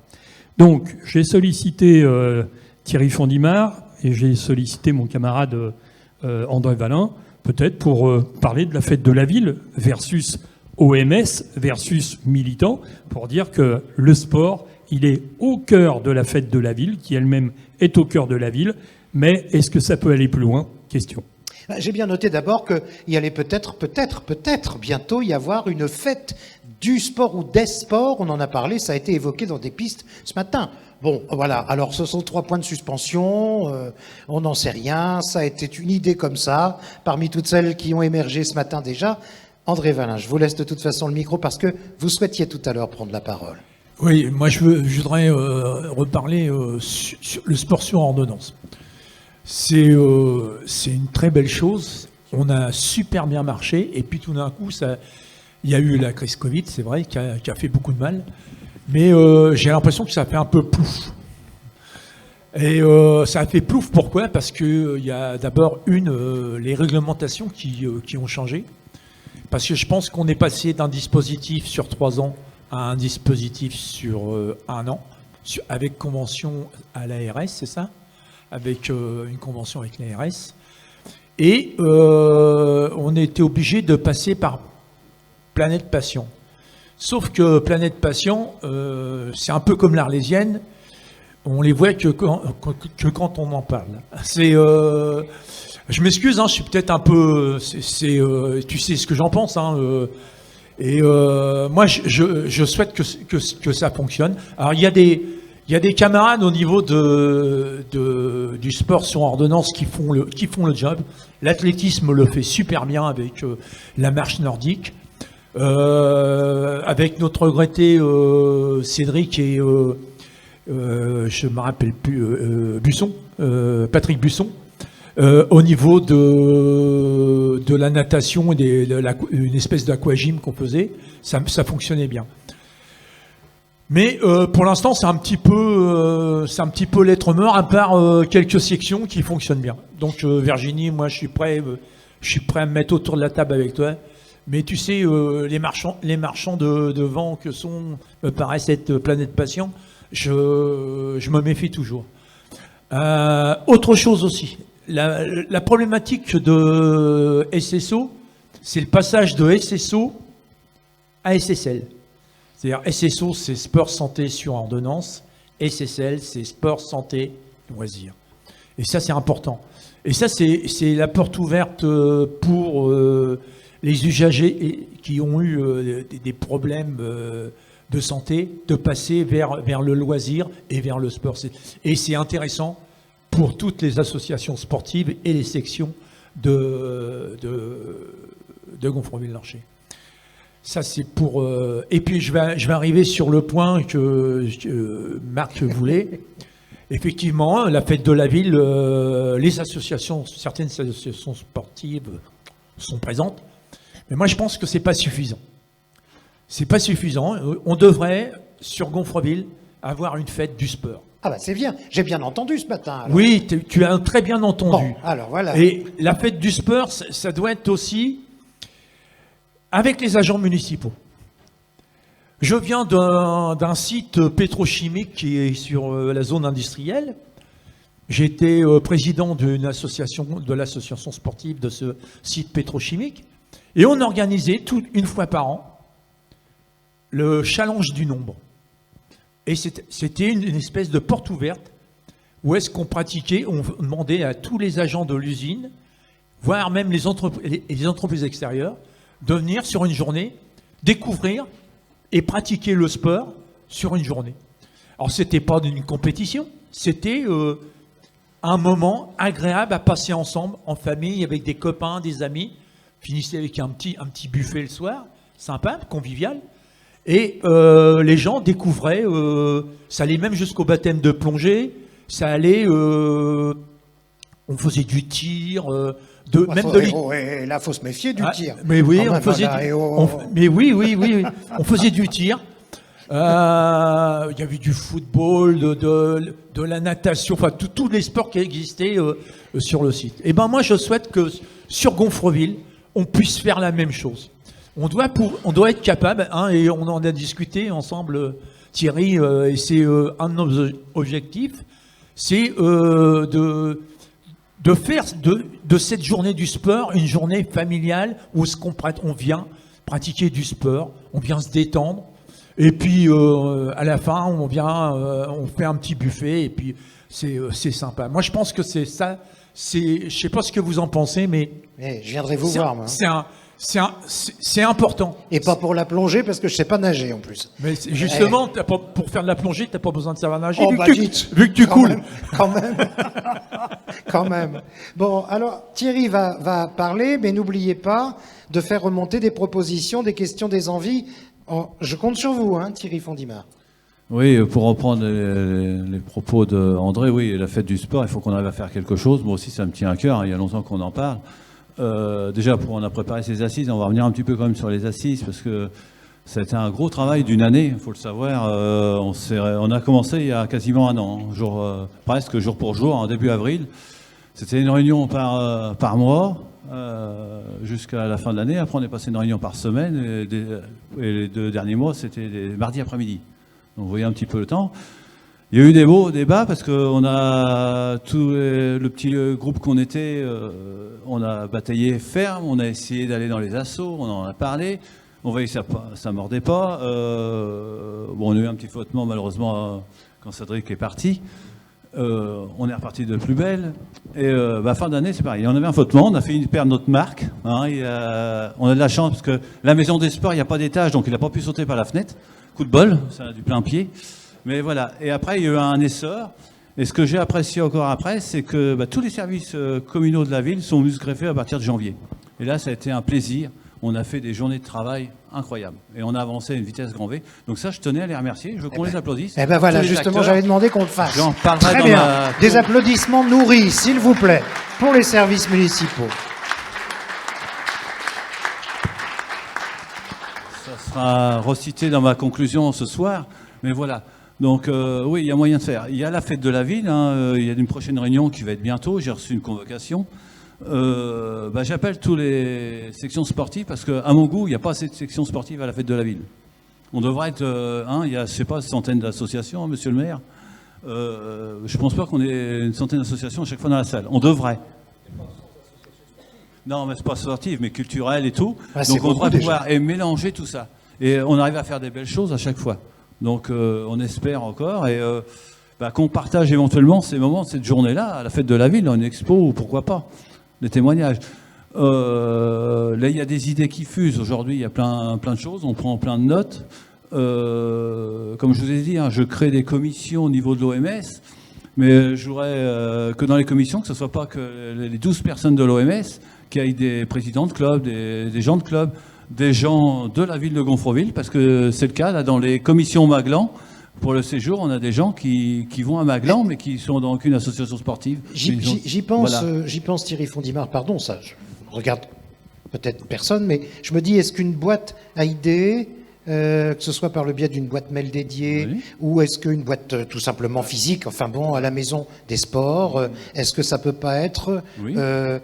j'allais dire, H24, tous les jours de l'année, une possibilité, tiens, j'ai cette idée, voilà. plutôt que d'attendre une réunion, je pose que je sois de telle section ou telle autre, j'en sais rien, Oui, ça pourrait être une bonne idée. je dis ça, je sais pas, ça me vient comme ça. Aujourd'hui, bon, on arrive quand même à communiquer, à aller facilement. au maximum. Chose récemment que j'ai travaillé avec la communication Elodie, qui est cachée là-bas derrière son PC. C'est pareil, parce que l'OMS, on voulait créer un site, créer un Facebook, et moi je me suis dit non, parce qu'il y en a tellement, on va dans tous les sens, on regarde plus rien. Donc l'OMS va travailler avec la com de la ville pour avoir carrément l'information à partir de la com. Parce que je trouve que c'est le meilleur moyen pour passer l'information. Hein, il y a toujours des sources que d'aller dans des choses à droite et gauche. Voilà, il y a plein d'idées, il y a plein de choses qu'on peut faire. À propos d'idées, d'ailleurs, à propos d'idées. Avez-vous des questions, des choses qu'on pourrait Allez-y, encore améliorer? c'est le moment. Demandez des choses. Regardez, ils sont tous prêts, rien que pour ça. Demandez des choses. Ouais? Vous avez, vraiment? En face? Oui, très bien. Oui, mais alors dites donc, et c'est toujours les mêmes, hein? Hein? Dites, je remarque. François alors, a beaucoup de choses à dire. Alors, bon.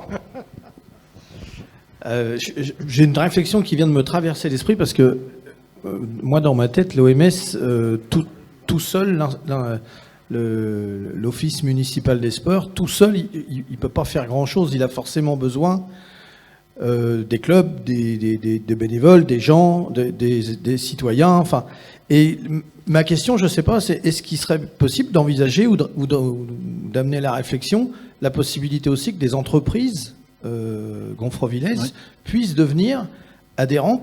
Ce que disait André, c'est quelque part, on a certainement autour de nous des entreprises qui organisent des petits challenges, des petits trucs. Il y a des choses qui se font régulièrement dans plein de boîtes et qui font ça un petit peu en catimini. Peut-être que ça ferait du lien, ça pourrait générer peut-être de l'emploi, enfin je sais pas. Et une façon aussi de mélanger et d'éviter d'opposer les gens, de se retrouver à dire, bah tiens, une entreprise qui adhère à l'OMS va peut-être payer une adhésion et participer aussi au bien de la commune dans laquelle il est installé. Je sais pas, c'est une question.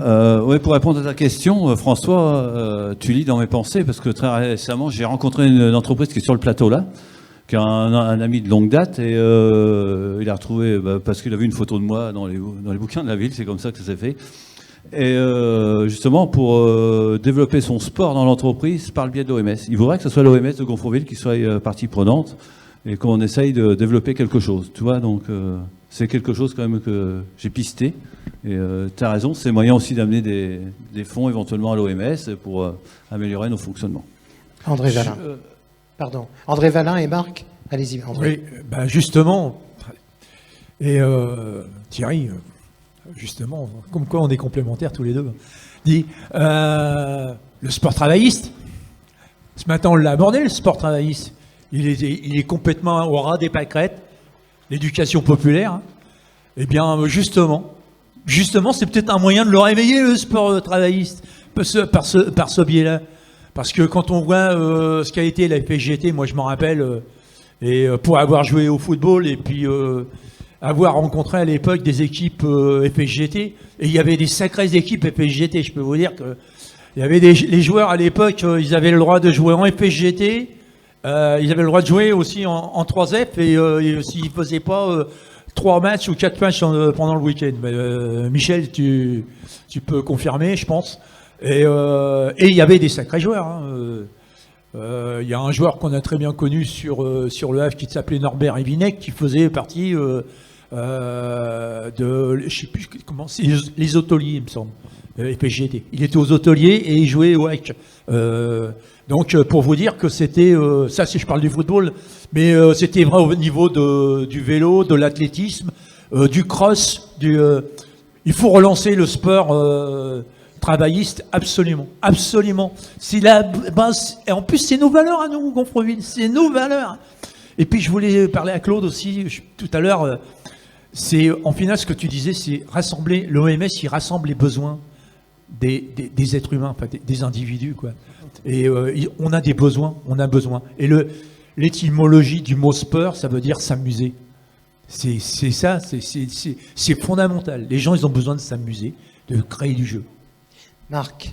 Oui, en complément, en remerciant François d'avoir posé la question sur le sport travailliste et la participation des CSE aujourd'hui, qui ont succédé au CE.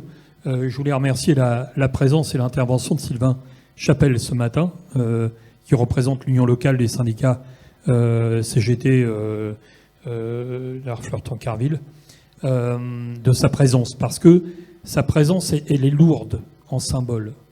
D'abord parce que la loi travail, elle a fait changer le monde du travail. C'est une loi qu'on a combattue, qui est en vigueur, et le gouvernement annonce visiblement une loi travail 2, qui va s'attaquer à la représentation, à la représentativité.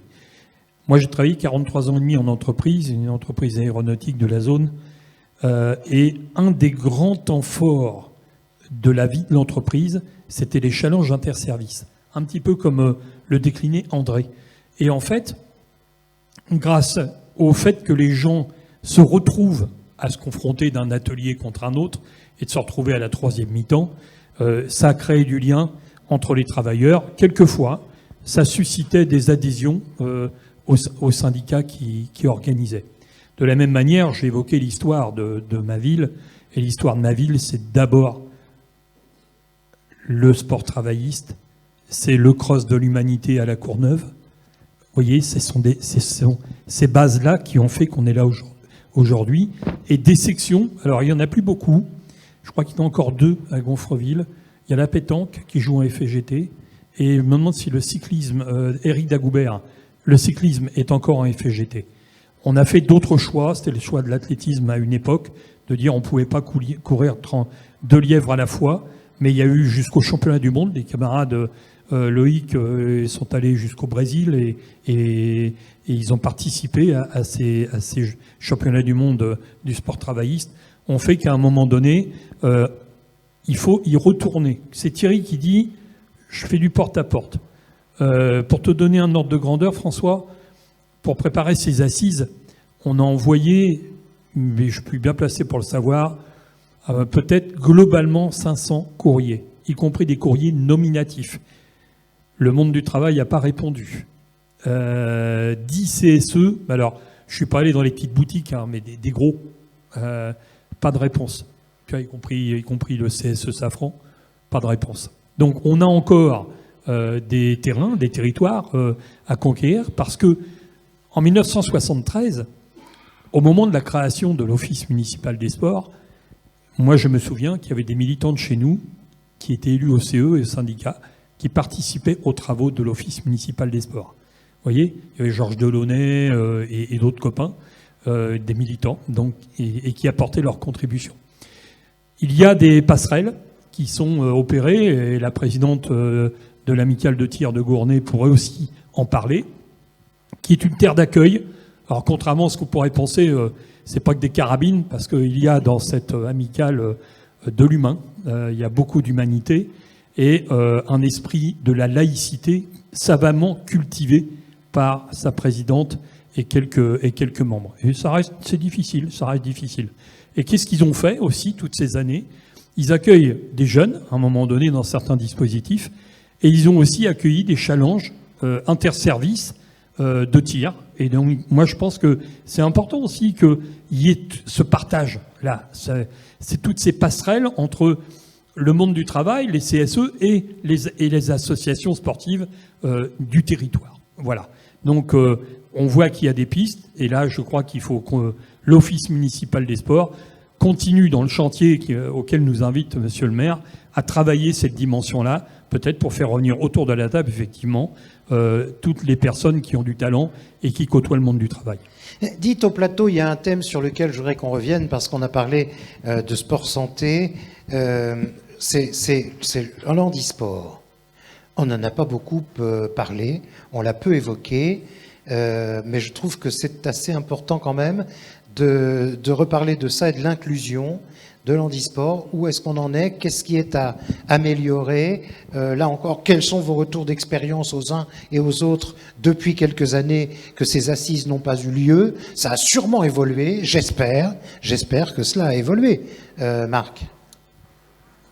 Tu voulais me faire le loup, c'est ça? Alors ma réponse est ouh. Ah, ça n'a pas tant évolué que ça alors. Non, j'y mets un peu d'humour parce qu'en fait, entre l'intention, les valeurs, etc., c'est extrêmement compliqué. Et nous, on peut témoigner de ça, mais tranquillement. Il y a j'ai un vieux camarade qui est là-bas, qui est à l'accueil, qui était mon président d'honneur du club. Loïc Laporte peut aussi largement en témoigner. On a été une des rares sections athlétisme de l'ESMGO à avoir une activité, une section handisport, avec des champions nationaux d'athlétisme, fauteuil, etc. Du temps de Christian Artu, qui avait pris à bras-le-corps cette activité. J'ai évoqué Antoine Delaune, qui a été un peu notre fer de lance lorsqu'il a été vice-champion olympique du lancer du disque fauteuil à Atlanta. Et il a été un peu le détonateur, un peu le déclencheur finalement. Attends, il dit non là-bas au fond. Attendez, Marc. Oui, de cette pratique. Il y a le monsieur que vous venez d'évoquer qui me fait non, mais attendez, de quoi non? J'entends. Je m'en remets à Jean-Louis. Antoine Delaune a été champion olympique à Atlanta, pas vice-champion. Dites voilà. C'est encore mieux, ça s'applaudit. Alors allez, voilà. Allez. Merci. Ah bah dites alors. Mille excuses. Merci Jean-Louis. Et en fait, il en va des associations comme il en va des hommes, je le dis toujours, parce que...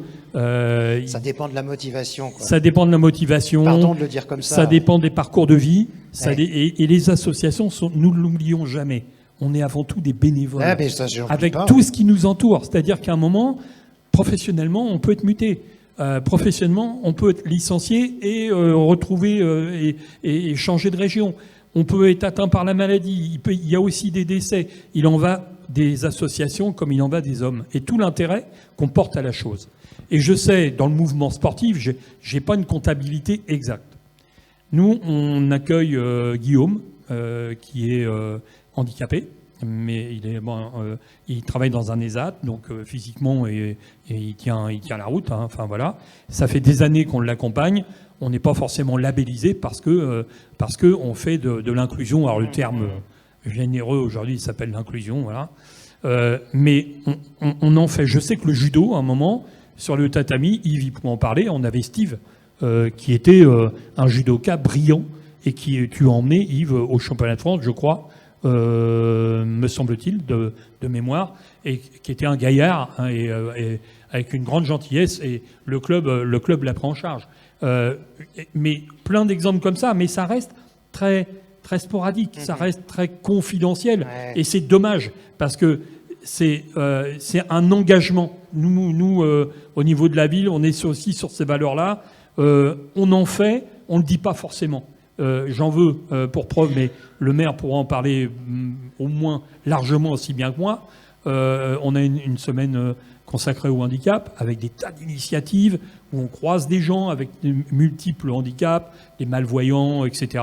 On a des fois des sollicitations pour des créneaux, mais ça reste très ponctuel, etc. Mais de manière structurée, ça reste très, très, très compliqué, avec une vision un peu trouble. Voilà. Alors, deux réactions. Oui, tout de suite, Monsieur Valin, puis juste après, deux réactions. Juste pour préciser quand même. Alors c'est vrai, je partage entièrement l'opinion de... C'est très parcimonique, le handisport et l'inclusion. Mais on a quand même un club qui est sur notre... un club à vrai qui est sur notre territoire, qui s'appelle le SRH, et qui pratique l'inclusion. Alors ce matin, on aurait pu en parler ce matin parce que le président était là. Je pense qu'il est parti là. Mais... c'est je crois que c'est le premier club français au niveau national. C'est le premier club français en France sur l'inclusion au niveau de l'aviron. Et je peux vous dire qu'on les reçoit lors de la remise des récompenses aux sportifs de Gonfrevillers. Je peux vous dire ils ont une banane, mais alors, je peux vous dire, ils ont une banane quand ils arrivent sur scène, c'est formidable. Moi, je suis admiratif.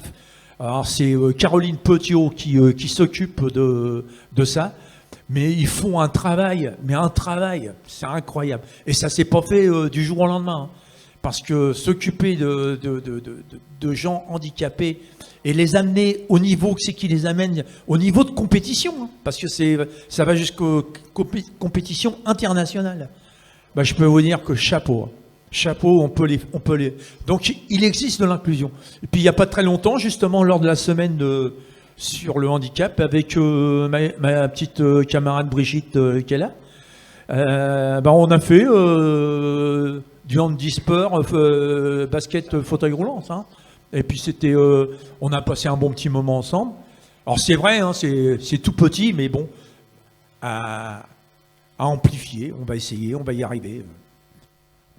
Moi, je vais compléter ce qui vient d'être dit. Moi, j'ai un jeune que j'ai régulièrement avec moi qui est schizophrène.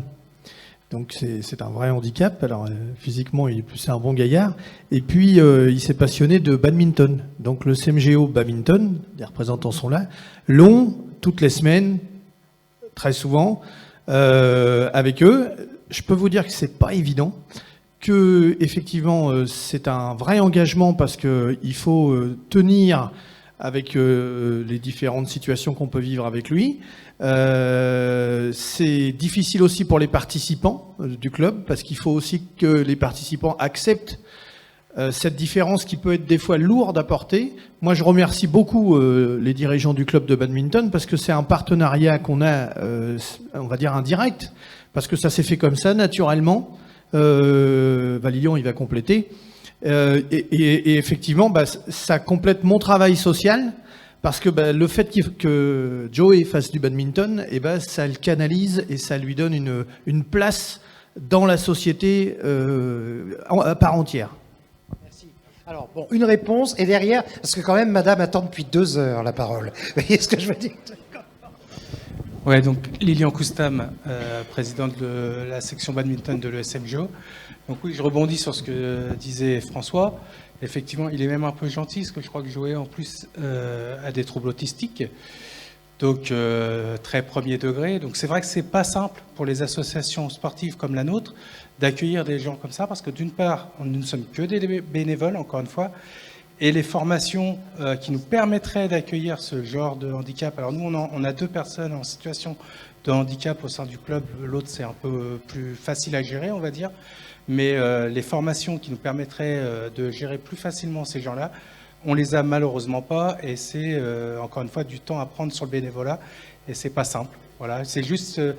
ça serait bien de permettre l'accès un peu plus facile à ce type de formation pour qu'on puisse mieux accueillir les personnes en situation de handicap.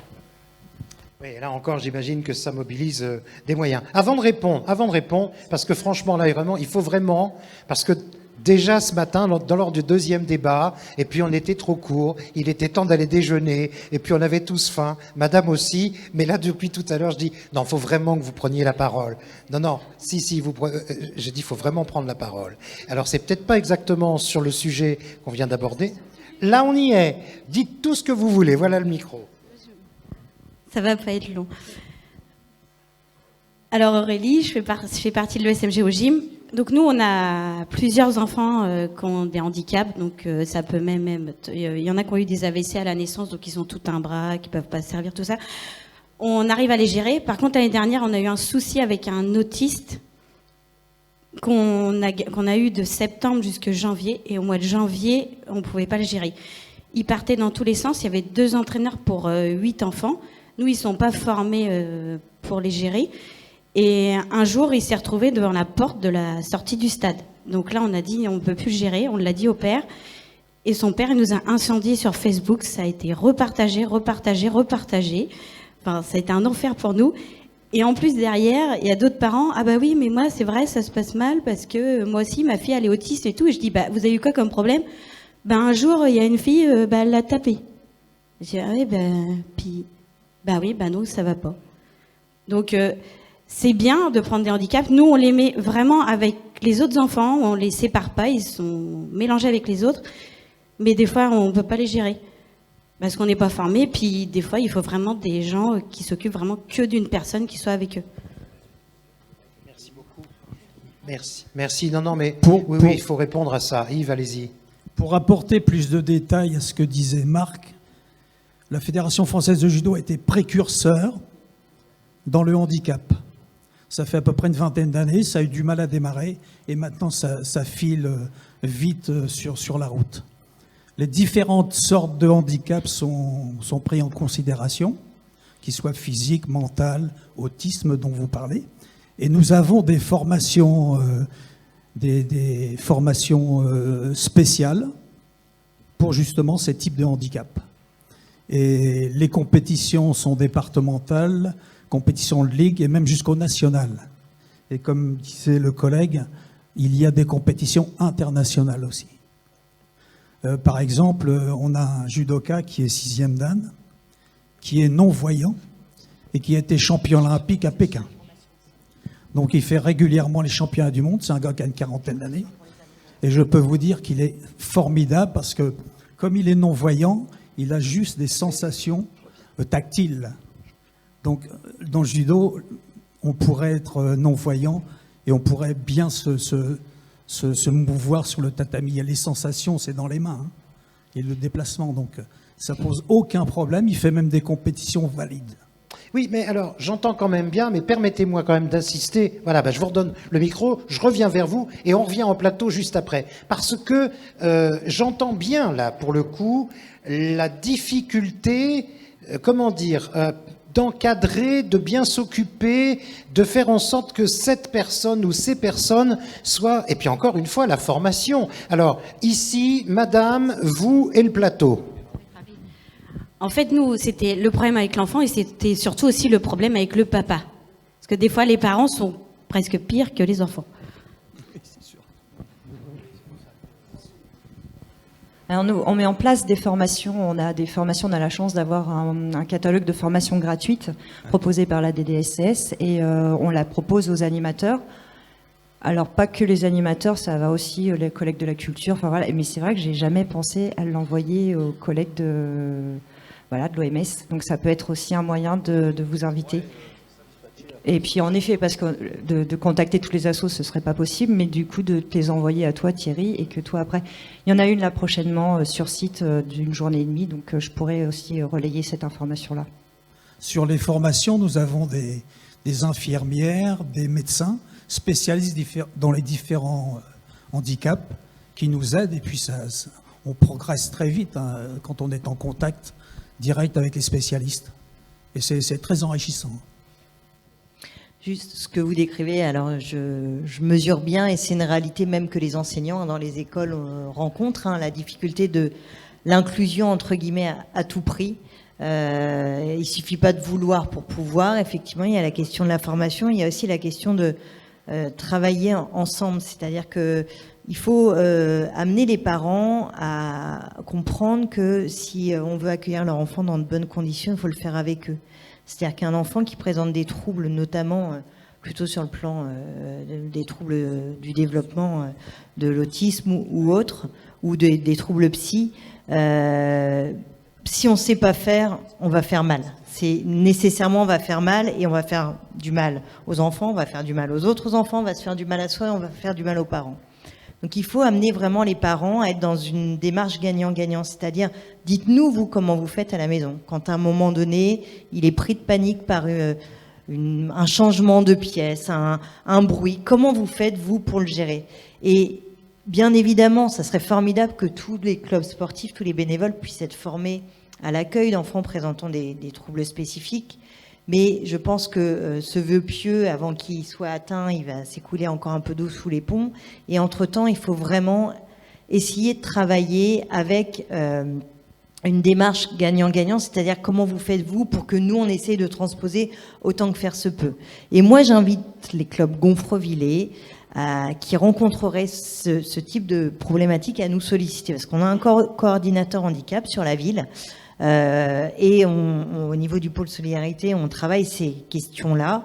Il y a aussi sur les équipes jeunesse où il y a un vrai savoir-faire. Et si on peut aider ponctuellement à donner un peu d'aide on le fera.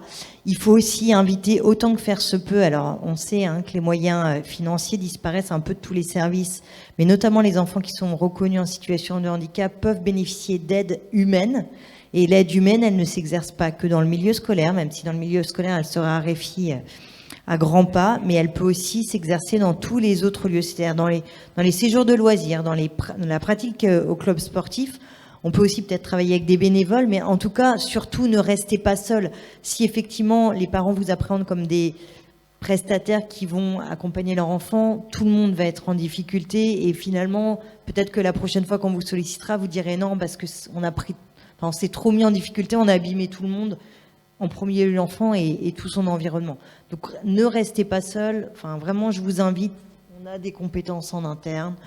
Si on peut modestement contribuer et puis vraiment mobiliser les parents pour un partenariat gagnant-gagnant. Bonjour, Brigitte pour le basket. Nous, ça nous tient effectivement à cœur d'avoir des enfants en situation de handicap.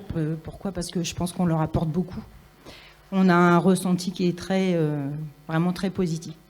Au sein de la section, il y a deux choses. On ne peut pas, effectivement, quand on fait la semaine du handicap, on a des prêts de fauteuils. Parce qu'on ne pourrait pas avoir une équipe, c'est compliqué, on en a parlé avec André. Nous, Joey, on l'a eu aussi, effectivement, cet enfant, on l'a eu au basket. C'est vrai que, voilà, on a, moi j'ai la chance au sein du club d'avoir une personne qui a une première partie de formation. Et donc, Laetitia, je suis très intéressée pour la suite, pour justement encadrer ces enfants. Et là, on a un enfant autiste et c'est vrai que c'est un éducateur pour cet enfant. Donc on le prend en considération parce qu'on a envie de le faire et voilà, Salomé qui est là, qui encadre, elle me dit c'est vrai qu'on apporte encore plus et on a besoin de les accueillir. On a la chance d'avoir des parents qui sont aussi très très très sympas. Parce qu'on échange beaucoup, la maman, ils arrivent, ils nous disent voilà, c'est comme ça. Je vais toujours être là de toute façon, mais je vous laisse gérer de votre côté. Et il a besoin de ça, vous allez vous apercevoir de ça, et le travail, il se fait, et c'est très très positif. Nous, c'est un point au niveau basket, donc si l'OMS part dedans, nous, on fonce aussi, on est pour. Alors, il y aura encore une réaction tout à l'heure. Est-ce que tu permets qu'on fasse intervenir un peu le plateau, parce que je vois que Claude et Thierry souhaitent la parole. Sur le handicap, il me semble, si vous voulez, que l'Office du sport, il est toujours dans la balance, mais nous le sommes tous, entre l'ambition et la modestie. C'est notre vie. Pourquoi ? L'ambition, on a envie de transformer les choses, on a envie de corriger des choses là. Ça se pose notamment dans la question du handicap. On n'a pas à rougir à un moment donné d'avoir des difficultés pour y répondre. Les associations le savent très bien. Dans certains cas, ils ne sont pas, si vous voulez, capables de s'occuper d'une seule personne handicapée, alors que ce sont des bénévoles, on le redit encore une fois, mais qu'ils ont aussi à satisfaire tout un ensemble de demandes et d'exigences, souvent des parents, vous en avez parlé aussi, avec tout ce que ça comporte en termes de pression. Donc, si vous voulez, l'ambition, c'est oui, l'OMS est là pour donner un coup de main et par moment apporter. Sport pour tous, c'est pas un truc comme ça. Tout le monde le dit maintenant. Vous avez l'assurance pour tous, le machin pour tous, la casquette pour tous. Non, le sport pour tous a du sens. C'est-à-dire que l'accessibilité aux pratiques physiques et sportives, c'est un droit que les offices du sport vont tenter d'organiser sur l'ensemble des territoires. C'est une volonté, c'est une ambition. La modestie, c'est quoi ? C'est de pousser le petit caillou. On peut ou on ne peut pas. Regardez, à l'école, il y a eu tout un organisme, ça a été un de mes dossiers au niveau de l'inspection d'académie. Bon, la loi de 2005, l'accueil des enfants en situation de handicap dans les classes normales, dites appelées ordinaires, plutôt pas normales, pour pas faire la distinction. Eh bien, grosse difficulté des enseignants, ils sont pas formés non plus pour ça. Qu'est-ce qu'a fait l'institution ? Elle a proposé des aides à l'instituteur pour arriver. Bon, sauf qu'au départ, il y avait une personne pour un enfant dans la classe. Et maintenant, vous avez des gens, ils en ont 3. Et quelquefois, les 3 ne sont pas dans la même école. Voyez comment, à un moment donné, l'institution nationale, elle répond à un problème. C'est pas que les instituteurs, ils n'ont pas envie d'aider un gamin comme ça, c'est pas vrai. Ils n'ont pas envie, mais ils ne sont pas toujours formés. Donc, si vous voulez, voilà la vraie situation. Alors, ne nous excusons pas parfois de ne pas pouvoir aller au bout de ce qu'on aimerait en termes d'ambition par rapport à ça. Mais je crois, oui, que l'OMS est bien placé pour ça. Pourquoi? Parce que c'est vous. Parce que c'est vous. Autant d'esprit, autant de regard, autant d'envie d'aider à faire progresser les choses. Donc j'ai envie de dire, oui, l'OMS est parfaitement adapté, mais il ne va pas le faire seul. Ça ne veut rien dire, un OMS tout seul, ça n'existe pas. C'est vous, les associations sportives, les responsables d'associations sportives, c'est la collectivité locale, c'est un commun, c'est une ambition commune qu'il y a. Mais la modestie, au niveau des collectivités aussi, elles ne peuvent pas tout. Non, elles ne peuvent pas tout, ni financièrement, ni du point de vue de la formation. Alors peut-être, puisqu'il a été question de dire qu'en fin de soirée, il pourrait y avoir quelques revendications, je ne sais pas, mais au moins peut-être de dire qu'un office du sport, comme les autres, comme vous, les associations, qui croient en les pratiques physiques et sportives pour améliorer la vie des personnes et impacter vraiment le territoire, et nous avons besoin que l'État, peut-être à un moment donné, prenne acte des besoins qui sont rattachés à ces problématiques-là. Vous savez, le handicap, je donne cet exemple-là. J'ai posé la question un jour à des collègues de l'association sportive. Je leur ai dit, oui, bien sûr, c'est intéressant, votre match de dimanche et tout ça pour la provocation. Il faut le faire de temps en temps. Vous savez qu'il y a à Toulouse, il y a 400 enfants qui dorment toutes les nuits dehors. Voilà. Le handicap, quelquefois, il est là aussi, et il est social. Donc, si vous voulez, alors on va pas régler ça comme ça. Je n'ai pas dit que tout d'un coup, on allait y aller, on allait le soir faire la tournée et qu'on allait rassembler. Non, pas du tout. Mais c'est un monde complexe. Alors, on n'a pas 50 solutions. On est ambitieux, et ça, il faut l'être. Et les offices le sont. Et nous essayons, nous, en tout cas, de l'être aussi avec eux et pour eux. Et on tente de leur donner tous les moyens nécessaires, notamment en termes de formation aussi. Mais on sait très bien que la modestie, parfois, nous arrive parfois à refuser certaines situations parce qu'il n'y a pas les moyens de faire. Alors on n'est pas seul. Et peut-être que ça doit figurer aussi dans nos revendications. Moi, il me semble que ça, c'est du concret. Thierry Fondimard. Oui, alors là, je vais prendre plutôt ma casquette de président judo, donc je suis avec vous dans la salle, je suis dans le sens inverse. En revenant sur les formations, donc nous, au judo, cette année, on a 3 petits gamins autistes, un léger autisme, c'est pas... et un gamin avec un peu un retard de développement. Et il y a 2 ans, j'ai envoyé mon professeur, par le biais de la Fédé, comme a dit Yves, ils sont très précurseurs. Il a fait une formation sur l'autisme, enfin le handicap, et ça n'a beaucoup aidé. Son collègue Stéphane est parti, mais voilà, ça a bien avancé les choses. Donc les Fédés ont des choses, il faut les bousculer un peu par mois, les Fédés. Ils ne veulent pas donner grand-chose, mais il y a quand même du jus, il faut les bousculer. Tu me diras peut-être pas le contraire, Yves, il faut les bousculer. Donc voilà, et ça a apporté beaucoup. Et aujourd'hui, pour ces 4 petits gamins, on a travaillé avec les parents. Enfin, c'est mon prof, moi j'ai pas fait grand-chose, je dirais. Moi je suis plutôt un interlocuteur. Mais voilà, ça a avancé. Et à un moment donné, ils ont pris l'adhésion. J'ai dit, pour l'instant, on ne paye rien, on verra plus tard, on essaye, on va dévouer. L'argent, c'est pas le problème, on trouvera une solution. Et j'irai après les vacances entre la Toussaint et Noël. Et voilà, les adhésions se sont faites. Mais on a pris le temps de voir si on était capable, ainsi de suite, avec mes équipes, tout ça, quoi. Donc là, c'était dans le côté, ma casquette président judo. Et en tant que président OMS, la formation, c'est une grande réflexion qu'on a avec André, avec Eric Dagoubert ici. Justement, essayer de regarder comment on peut monter des projets de formation, fusionner un petit peu les valeurs, parce que des formations, c'est pas donné. Pour des clubs, ça coûte un bras, on peut dire. Donc voilà, c'est trouver des solutions, comment on peut trouver des financements. Et c'est un travail, je dirais, commun qu'on a déjà évoqué avec André et Eric, et on espère bien le faire avancer prochainement, quoi. Voilà. Oui, merci Marc. Je voulais rajouter quelque chose. Nous, au Royal, on a l'expérience de 2 années avec l'étoile filante. On recevait 4 gamins, plus un éducateur de l'étoile filante. Pendant 2 années, tous les mardis soirs, les gamins venaient dans les séances d'entraînement. Et au bout du bout, on s'est aperçu que le foot, de la manière qu'on pratique ici dans notre club, n'était pas du tout adapté aux gamins. Donc on a arrêté, avec Mansour, on a arrêté. Mais pendant 2 années, 4 gamins, tous les mardis, ils étaient là. Et puis le résultat, c'est qu'on n'a pas pu continuer parce que c'était pas adapté, notre structure n'était pas adaptée pour les recevoir. Et puis juste un petit message à Thierry. Tu sais qu'on a la tête dans le guidon. Si tu as besoin, tu nous sollicites, mais il faut que ce soit toi qui viennes vers nous parce qu'on va t'oublier. Non, la tête dans le guidon, c'est les cyclistes qui ont ça, non, logiquement. Non, pardon, je suis désolé, ça m'a échappé.